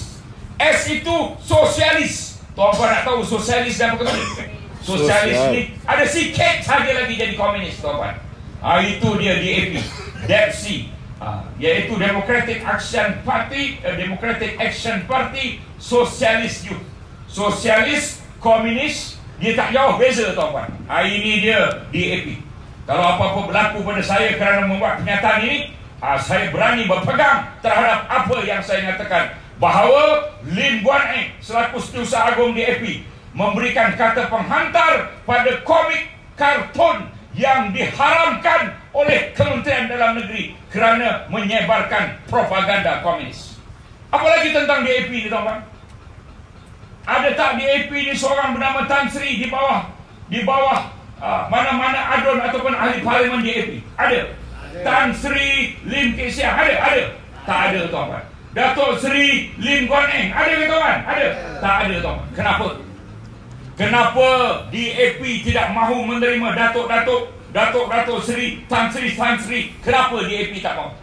Pada pandangan saya, tuan, pada pandangan saya, DAP tidak mahu menerima segala gelaran-gelaran ini kerana mereka tidak mahu tunduk kepada Raja-Raja Melayu. Itu puncanya. Kerana DAP pada pandangan saya tidak suka kepada Raja-Raja Melayu. Saya mungkin silap, tetapi kalau silap tolong betulkan. Itu pandangan saya. Kalau mereka ingin menerima segala darjah kebesaran itu, mereka kena tunduk secara fizikal, mereka kena tunduk secara spiritual. Yang itu mereka tidak mahu untuk tunduk pada Raja-Raja Melayu. Itu tentang DAP. Apalagi tentang DAP. Sehari dua ni apa yang berlaku? Seorang adonnya yang juga exco Kerajaan Negeri Melaka. Apa yang berlaku pada beliau, tuan-tuan? Seorang adonnya yang juga berada di Negeri Sembilan. Apa yang berlaku pada dua adon ni, tuan-tuan? Ditangkap oleh polis kerana menyokong gerakan keganasan LTTE. Menyokong gerakan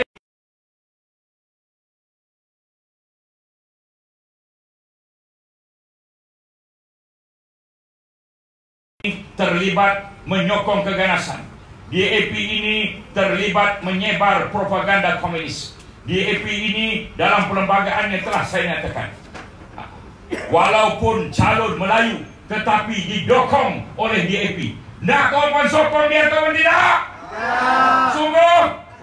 Boleh sokong Jackson, boleh? Alhamdulillah. Ini yang saya nak dengar daripada orang-orang serkat. Saya tahu orang serkat ni dia ada pendirian yang tertentu. Maka saya nak buat satu lagi pantun khusus, ada perkataan serkat di dalam. Dalam Johor ada Mersing, dalam serkat ada manisan.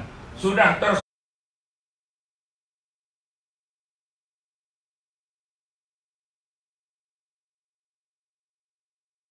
Johor, Wee Jackson, wakil rakyat jaga kawasan. Itu. Apabila kita ni susah-susah berkempen, setiap malam ceramah di sini malam ni, malam semalam tak ceramah di mana, malam esok ceramah di kampung sawah. Saya harap tuan-puan ramai datang malam esok. Kita kadang-kadang penat, tuan-puan.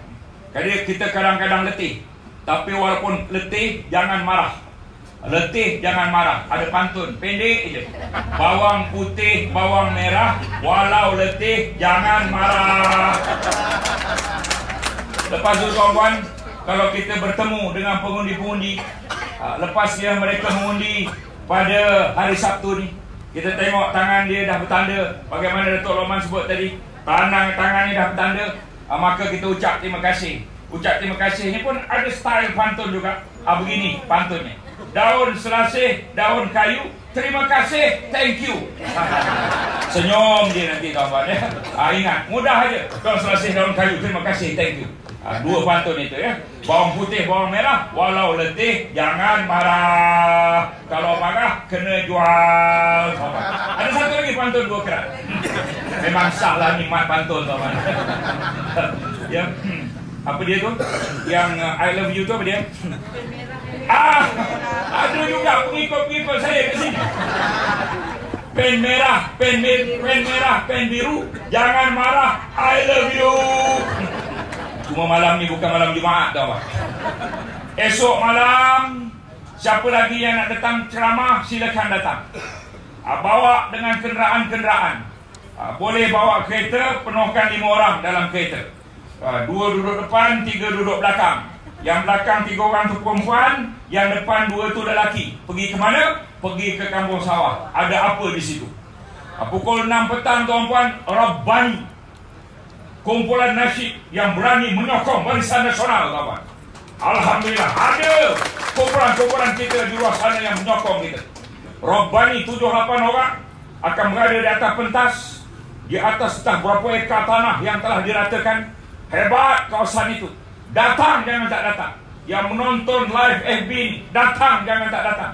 Kalau daripada Perlis, lepas aja habis ceramah ni, start kereta, datang terus sampai besok insyaAllah.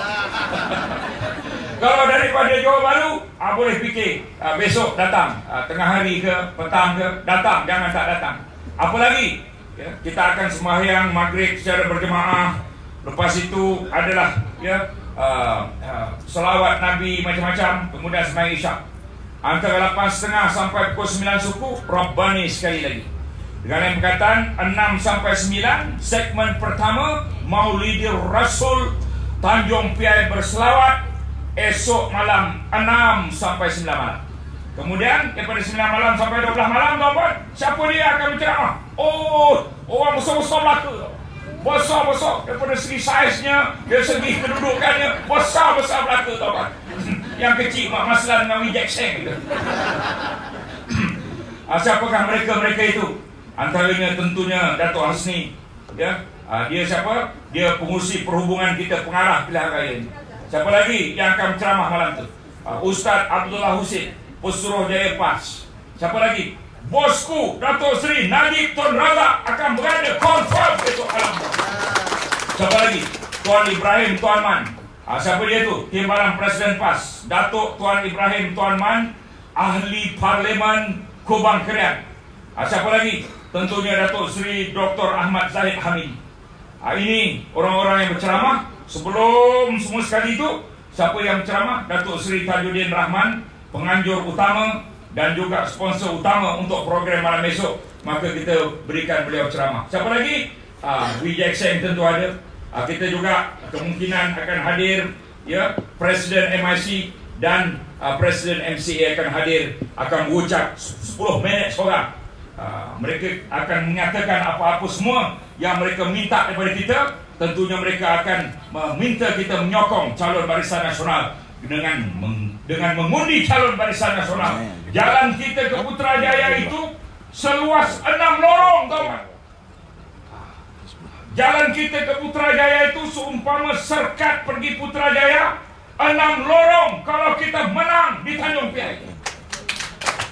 Tapi kalau ditakdirkan tak menang lagi, kawan, jalan kita nak pergi Putrajaya macam saya pergi Lagu Tanjung Hitam tadi, kawan. Lambat betul baru sampai. 10 kali aja saya tanya, bila lagi? Bila lagi? Saya kata Lokman Nur Adam saya silap, daripada gemuk jadi kurus lah cakap. Bunyilah lama kita menunggu. Tuan-tuan dan puan-puan, itu dia. Kenapa saya kata lorong begitu luas kalau kita menang di Tanjung Piai ini? Kerana kita telah mencoba Melayu. Kali ini kita coba Cina, insya-Allah dengan izin Allah Taala. Berkat sokongan daripada tuan-tuan dan puan-puan, Cina, Dato' Seri Dr. Wijek Seng ini akan menang pada hari Sabtu ini, insya-Allah. Boleh tolong dia, tuan-tuan, boleh? Boleh sokong Muafakat Nasional, boleh? Boleh sokong Barisan Nasional, boleh? Tuan-tuan dan puan-puan, sebab yang terakhir kenapa kita nak sokong Wijek Seng. Sebab pertama tadi 3 Satu, ya. Sebab yang kedua, muafakat nasional. Sebab ketiga, anak tempatan berpengalaman. Sebab keempat, tuan-tuan, kenapa? Kerana kerajaan minta Agos. Itu sebab yang keempat. Kerajaan ini penipu, tuan-tuan. PH ini penipu hebat. PH, P penipu, H hebat. Saya dah bercakap PH penipu hebat ni lebih kurang 1000 kali, tuan-tuan. Tak ada seorang pun polis tangkap saya. Kenapa, tuan-tuan, polis tak tangkap saya apabila saya sebut PH penipu hebat? Betul. Kerana memang betul PH penipu hebat. Itu sebab. Bukti pertama. Ini suri rumah semua ni. Tolong angkat tangan siapa tak suri rumah. Suri rumah belaka. Grup sebelah ni.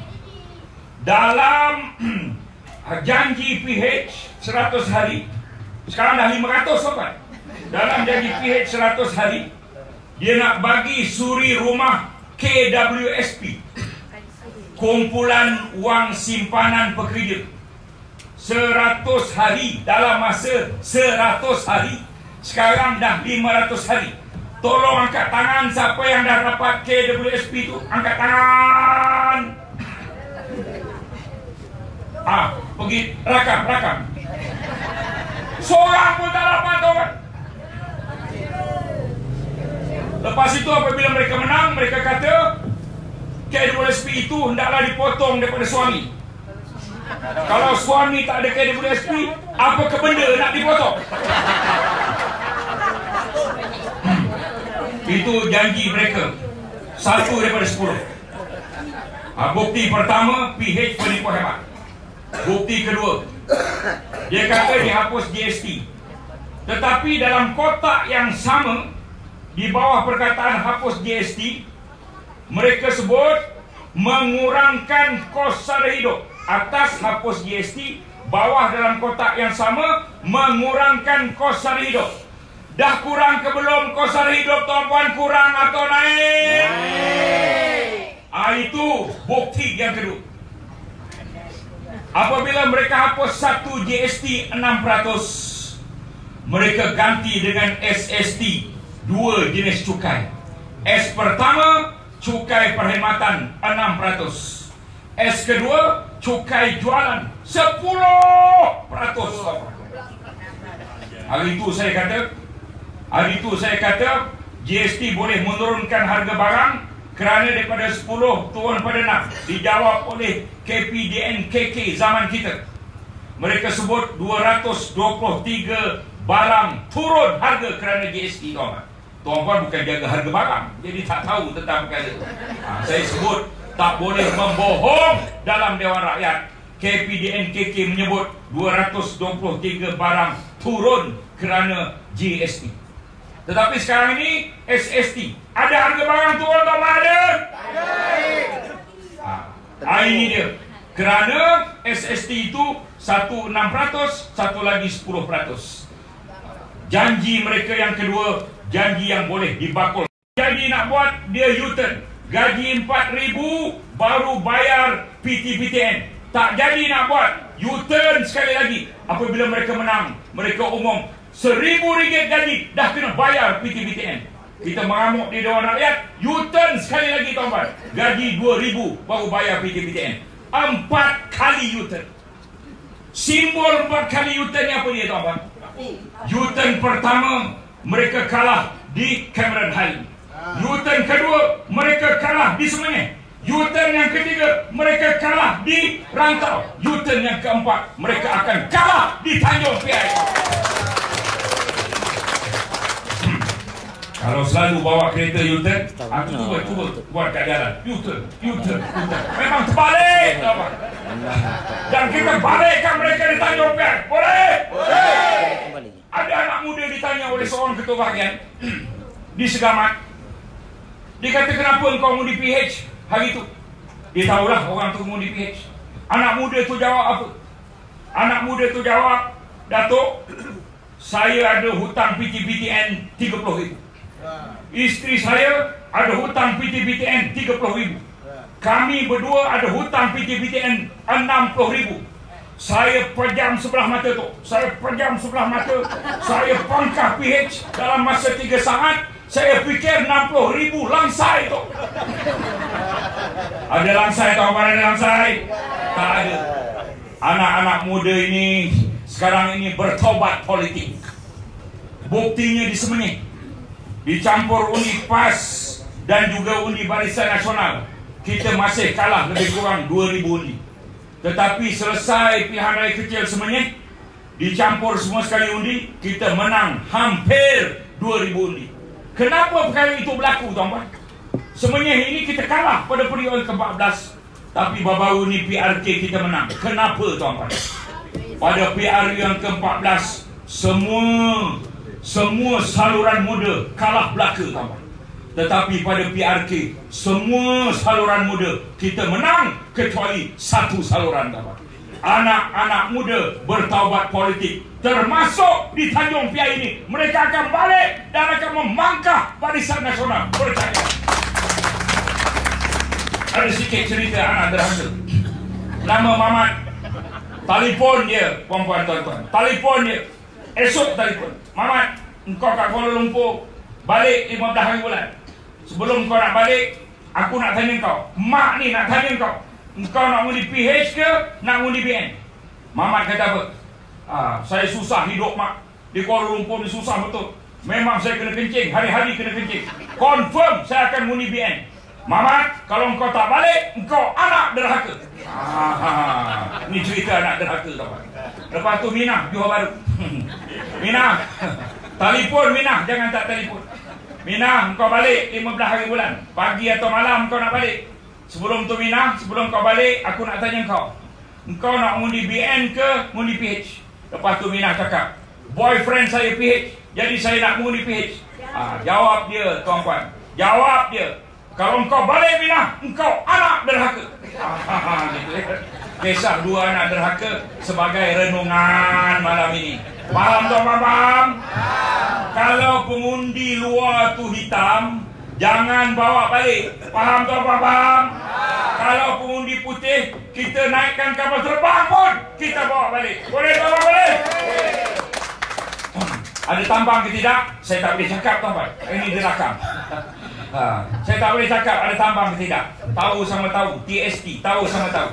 Kalau kita cakap, nanti menjadi kesalahan dalam pilihan raya. Tapi kesalahan pilihan raya sekarang ini pelik betul, tuan-puan. Pelik betul. Antara peraturan-peraturan baru 2 hari lepas, pergi rumah ke rumah kena pakai permit. Apa bendanya? Saya nak pergi rumah Pak Mansur, kena pakai permit. Apa kebendanya? Berapa ribu permit nak dibuat? Aduhai. Apa dipanggil? Ini tuan-tuan puan-puan. Ya, lepas itu satu lagi, apa dia? Undang-undang sehari dua ni. Kalau kita bawa mikrofon PA system dekat mana? Dekat kereta. Lepas tu kita kata, tuan-tuan dan puan-puan, jangan lupa esok, ya, esok 14 hari bulan, hari Khamis malam Jumaat, kita tangguhkan apa yang kita nak buat malam Jumaat itu. Kita pergi ke kampung sawah. Tuan-tuan dan puan-puan, jangan lupa esok sila datang. Tak boleh nak berceramah, dia kena berhenti tau. Mikrofon copong yang ada atas kereta kena berhenti. Tak boleh bercakap sambil kereta tu berjalan. Buat apa nak letak dalam kereta? Peraturan-peraturan pelik tapi benar. Lepas itu apa lagi peraturan-peraturan pelik dalam tapi benar yang saya pertikaikan di Dewan Rakyat. Saya kata, yang jawab tu Menteri Jaga SPR tau. Bila benda tu berlaku 2 hari lepas di Dewan Rakyat, soalan pertama, Menteri yang jaga SPR ini namanya VKU. Sebelum itu minggu sudah dia membuat penggulungan. Masa dia buat penggulungan itu, pertama dia bercakap, saya nak tunjukkan pantun kepada Yang Berhormat Pontian. Wah, dia berpantun tau. Lepas tu dia habis menggulung, dia berpantun sekali lagi. Saya nak tunjukkan pantun ni pada Yang Berhormat Pontian. Saya jadi target dia tau. Lepas tu saya pun bangun tanpa minta kebenaran. Apa pantun saya? Jika tuan pergi memancing, jangan lupa membawa umpan. Jika tak mau kena kencing, jangan undi Pakatan Harapan. Itu pantun wajib pilih ceramah di mana-mana. Anak-anak muda pun hafal. Tuan-tuan puan-puan, saya bertanya pada dia, ini apa hal? Ini Menteri Besar Johor. Menteri Besar Johor mengumumkan pada 6 hari bulan 11 dia akan memberikan dengan serahan tangan RM1,000 kepada nelayan. Tuan-tuan dengar ke tidak? Dah dapat ke belum maju masuk? Dah dapat ke belum? Saya rasa tuan-tuan, oleh kerana kita bercakap di Dewan Rakyat, kita bercakap dalam ceramah, kita bercakap dalam Facebook, berani kalau kawan buat? Berani! Menteri Besar ni saya tak adalah nak bergaduh sangat dengan dia, tuan-tuan ya. Sebab dia ni sigil dia original. Tak macam yang kawan seorang lagi tu ya. Ya, tuan-tuan, berani buat, wahai Menteri Besar yang baru beberapa bulan jadi Menteri Besar. Saya sebagai kawan jauh-jauh, saya nak beritahu pada Menteri Besar, kalau kamu memberikan dalam majlis itu penuh dengan sampul-sampul, sampul itu isi di dalam lebih tebal daripada sampul, tuan-tuan. Kadang-kadang kita dapat sampul itu lebih tebal daripada isi di dalam. Yang ini isi di dalam lebih tebal daripada sampul. RM1,000, tuan-tuan. Kalau kamu nak buatkan itu dalam majlis-majlis di Dewan entah mana, kami akan datang ramai-ramai dan apa yang kita buat? Rakam, tuan-tuan. Menteri Besar memberi RM1,000. Pak Mansur dah duduk ketua tak? RM1,000. Berani dia buat, tuan-tuan. Kalau berani dia orang buat, apa yang berlaku? PRK kita ada sekali lagi. Penat dah PRK ni. Orang serkat penat tak penat? Takkan ada sekali lagi. Jadi saya ingin menasihatkan Menteri Besar, jangan cuba buat sama ada berdepan ataupun buat sorok-sorok. Manalah tahu malam akhir ada orang menghantar kepada Pak Mansur, Pak Mansur, ini sampul yang dijanjikan RM1,000. Pada ketika itu Pak Mansur percayalah dan bersaksilah, rakam Pak Mansur, jangan tak rakam. Begitu juga kawan-kawan yang lain, rakam jangan tak rakam. Kadang-kadang mungkin mereka tak buat waktu siang dalam majlis, mungkin mereka akan pergi rumah ke rumah dan memberikan RM1,000 itu. Kesalahan raya, tuan. Saya tahu ya, pernah masuk dalam mahkamah mengumumkan projek jalan ketika pilihan raya. Dimaklumkan bahawa boleh diumum projek itu kerana yang mengumum itu menteri dalam kerajaan. Tapi itu umum projek, tuan-tuan. Yang ini bagi wang tunai serahan tangan RM1,000 pada 700-800 nelayan. Saya harap mereka tak berani buat. Ni, kawan-kawan Pakatan Harapan yang duduk dalam gelap tu, tolong beritahu, jangan cuba nak buat. Saya ingin mengesyor kepada Menteri Besar Johor, bagi pada pukul 5.31 hari Sabtu, 5.31 petang hari Sabtu. Setuju? Kita beraturlah ramai-ramai, tapi 5.31 hari Sabtu ini dengan yang perkataan bagi, jangan tak bagi. Betul? Itu bukan duit apa-apa engkau pun. Itu duit rakyat ya. Bantuan zaman kita RM2,000, bantuan zaman mereka RM1,000. Tangguh tak berapa puluh kali dah tak dibagi-bagi juga. Tiba-tiba apabila nak ada pilihan raya kecil ni, mereka bersetuju nak bagi pula. Minggu ini kabarnya, dan saya ingin menyebut sekali lagi, jangan sekali-kali mengadakan program seumpama itu yang sah terang-terang adalah rasuah pilihan raya. Tuan-tuan dan puan-puan, ni kad SIM prabayar ni. Di mana? Di Tenggayun ke betul?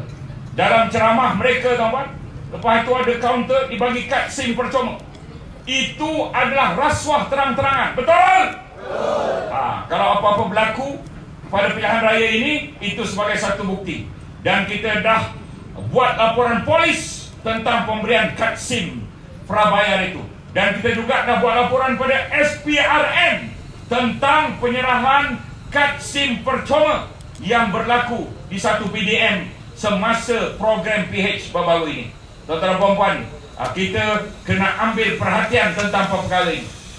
Apabila mereka buat jalan apa semua ni, ya, kita terima je segala jalan ni semua. Bagus betul. Bagus tak bagus? Bagus. Sebab itu bukan duit apa-apa engkau pun. Bila saya sebut macam itu, bangun jerutung 3 lain. Dia kata tarik balik perkataan mak bapak. Lepas itu speaker kata, mak bapak ni tak boleh nak kata unparliamentary, jadi terpulang pada Pontian nak tarik balik ataupun tidak. Tak ada ni aku nak menarik balik, tuan-tuan. Memang tugas kerajaan pusat dan kerajaan negeri memberikan pembangunan pada kita, betul? Kita bayar cukai tanah, betul? Kita bayar cukai pintu, betul? Kita bayar cukai SST, betul? Itu bukan duit mak bapak kau. Tak, sekali lagi nak berlapis-lapis pun tak apa. Apa lagi saya nak sampaikan kepada tuan-puan? Cukuplah sekadar tu. Janji-janji mereka memang palsu. Ya, itu sebab saya kata PH ialah penipu hebat. Dan setakat ini tak ada siapa pun yang mengatakan apa yang saya sebut itu salah. Lantas mereka kata Ahmad Maslan, Lokman Nur Adam pencacai Najib Razak. Apa salahnya kami jadi pencacai? Yang kawan nak sibuk apa hal?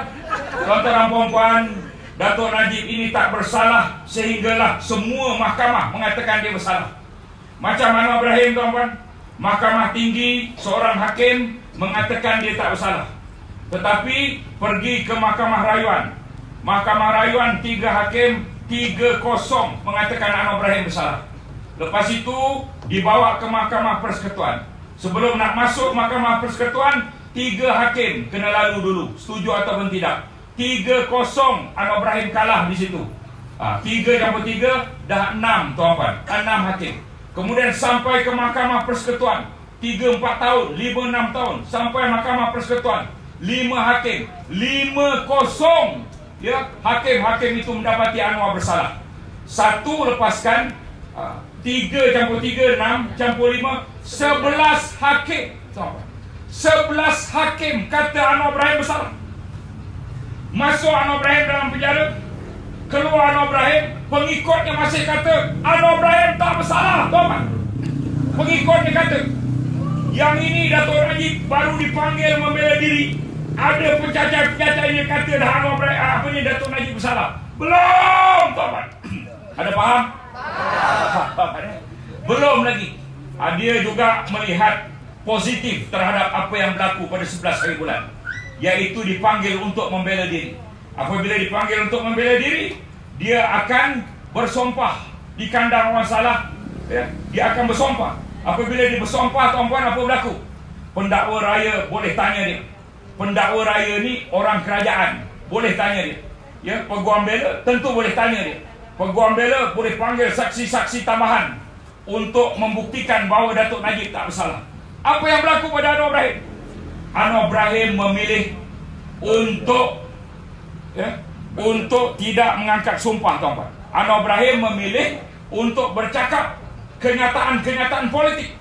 Anwar Ibrahim tidak berani untuk menjawab soalan-soalan pendakwa raya. Itu yang berlaku pada Anwar Ibrahim. Tapi Datuk Najib berani untuk menjawab soalan-soalan pendakwa raya ketika pembelaan. Ini baru nama anak jantan. Betul tak, betul? Tunggu apa yang berlaku di Mahkamah Tinggi. Tunggu kemudiannya apa yang berlaku di Mahkamah Rayuan. Tunggu apa yang berlaku di Mahkamah Persekutuan. Jangan senang-senang ya menjatuhkan hukuman Datuk Najib sudah bersalah. Datuk Zahid pula apa berlaku tau? Antara kes-kes dia itu 21 kes tak silap saya, dituduh kerana memindahkan wang Yayasan Akal Budi daripada simpanan semasa ke simpanan tetap berunsurkan Islam, Yayasan Akal Budi. 21 kali pindah, 21 kali pertuduhan. Bukan wang Yayasan Akal Budi ke akaun Zahid Hamidi, tahu? Yayasan Akal Budi ke Yayasan Akal Budi. Ini yang berlaku pada Datuk Zahid. Kemudian beliau dituduh membeli 2 banglo. Saya pun berjumpa beliau. Ni banglo apa pula, Datuk Seri? Saya jumpa pertemuan dengan Datuk Zahid di Surau Baru, Surau An-Nur Country High. Ya, Mat, dia kata itu banglo pertama, surau pertama Country High. Yang itu banglo kedua, surau kedua Country High. Dia dah ubah suai surau itu dan ubah suai surau yang ini. Yang ini tempat belajar, yang ini tempat penginapan untuk orang tua. Dua-duanya itu diwakafkan dalam surau kepada Surau An-Nur, Surau Baru Country High. Yang itu pun beliau dituduh, tuan-tuan. Apa kena punya kerajaan ni, tuan-tuan? Kerajaan apa ini, tuan-tuan? Ini dia kerajaan. Tadi dah diulas panjang lebar, tentunya oleh Luqman Adam. Luqman Adam ni beza dengan saya apa dia, tuan-tuan? Dia dah banyak kali masuk dalam lokap. Banyak kali. Berapa kali, Pak? Engkau ingat ke tidak berapa kali kau masuk lokap? 11 lokap, 11 lokap, 2 SA. 2 IC. Ya. Ini dia, tuan-tuan. 11 lokap, 2 IC. Beri tepukan tangan pada dia. Kau nak masuk lokap lagi, man? Tuan-tuan dan puan-puan, melawak juga. Pemimpin kita sedang dizalimi. Kau apa dah? Sikit lagi, tuan. Okay. Saya juga pun kena, tuan. Sebab berani sangat lah. Cakap macam ni, punya ada orang meneropok. Dia kata saya menerima sekian banyak wang.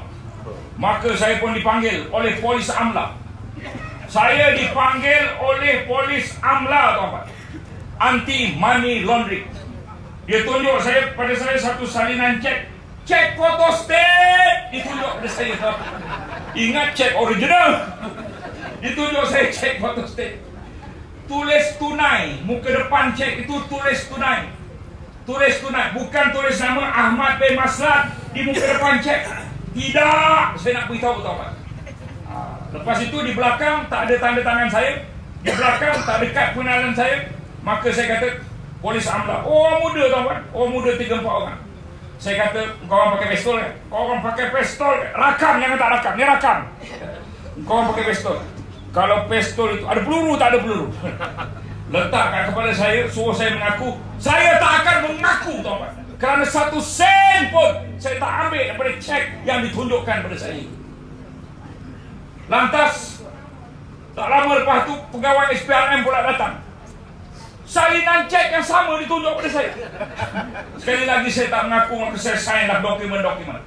Tetapi kawan kita ni namanya Latifah Koya. Bukan kawan saya, tuan, kawan tak siapa. Latifah Koya. Disenaraikan saya ni satu daripada 80 orang konon menerima wang 1MDB. Konon. Maka saya pun panggil kawan-kawan yang lain. Daripada 80 orang tu 42 orang. Dengan peguam dan sebagainya, kami akan lawan SPRM, tuan-tuan. Itu baru anak jantan. Setuju lawan, setuju? Setuju. Siapa kata tu duit 1MDB? Terima 2012, 2013 pada yang menerima lah. Saya tak terima. Yang menerima 2012, 2013 itu, mana mereka tahu duit tu duit 1MDB? Mahkamah mana di Malaysia yang dah memutuskan bahawa duit itu duit 1MDB? Dalam perbicaraan SRC baru ni dinyatakan ada lebih kurang. Siapa yang menyatakan? Yang menyatakan itu ialah pegawai penyiasat SPRM nama Rosli. Siapa lagi yang menyatakan? Pegawai M-Bank. M-Bank, kawan. M-Bank. M-Bank itu bukan Ahmad Maslan Bank. Kalau M-Bank tu Ahmad Maslan Bank, tak ceramah dah malam ni. Tuan-tuan puan, 2 saksi itu menyebut ada lebih kurang 700 juta dalam akaun Datuk Najib itu bersumber daripada Kementerian Keuangan Arab Saudi. Kalau duit daripada Kementerian Keuangan Arab Saudi, apa kena mengena dengan 1MDB? Tuan-tuan dan puan-puan, itu dia. Kalau kita berada di pihak yang benar, lawan tetap lawan. Dan lawan sampai mana? Setuju, kawan? Setuju. Lawan tetap lawan sampai menang 14 hari bulan ini. Boleh kita sokong barisan nasional, boleh? Boleh. Bila saya sebut sokong barisan. Sokong barisan. Sokong barisan. Genggam tangan. Ini habis hari dah.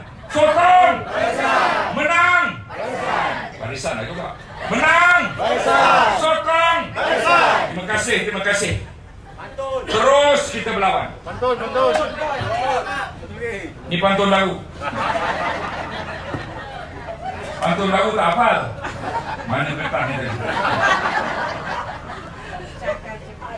Saya dah baca roti Arab, saya dah baca. Belum. Roti Arab belum? Belum. Roti Arab makan sarapan, minuman disaji, kopi, susu. Apa diharap Pakatan Harapan? Banyak janji, hanyalah palsu. Saya tak baca baca lagi ya? Yang kedua, anak maklum sudah terkenal asal Mersing, Kampung Seri. Undilah calon Barisan Nasional Wee Jack Seng nama diberi. Yang last. Makan tapai sambil membawang dengan kawan penuh bergaya. Di Tanjung Piai kita berjuang, mari berlawan sampai berjaya. Terima kasih. Wassalamualaikum warahmatullahi wabarakatuh. Waalaikumsalam warahmatullahi taala wabarakatuh. Itulah tuan-tuan dan puan-puan, ceramah yang telah amanat yang telah disampaikan oleh kedua penceramah kita, kedua pendekar-pendekar kita. Semoga insyaallah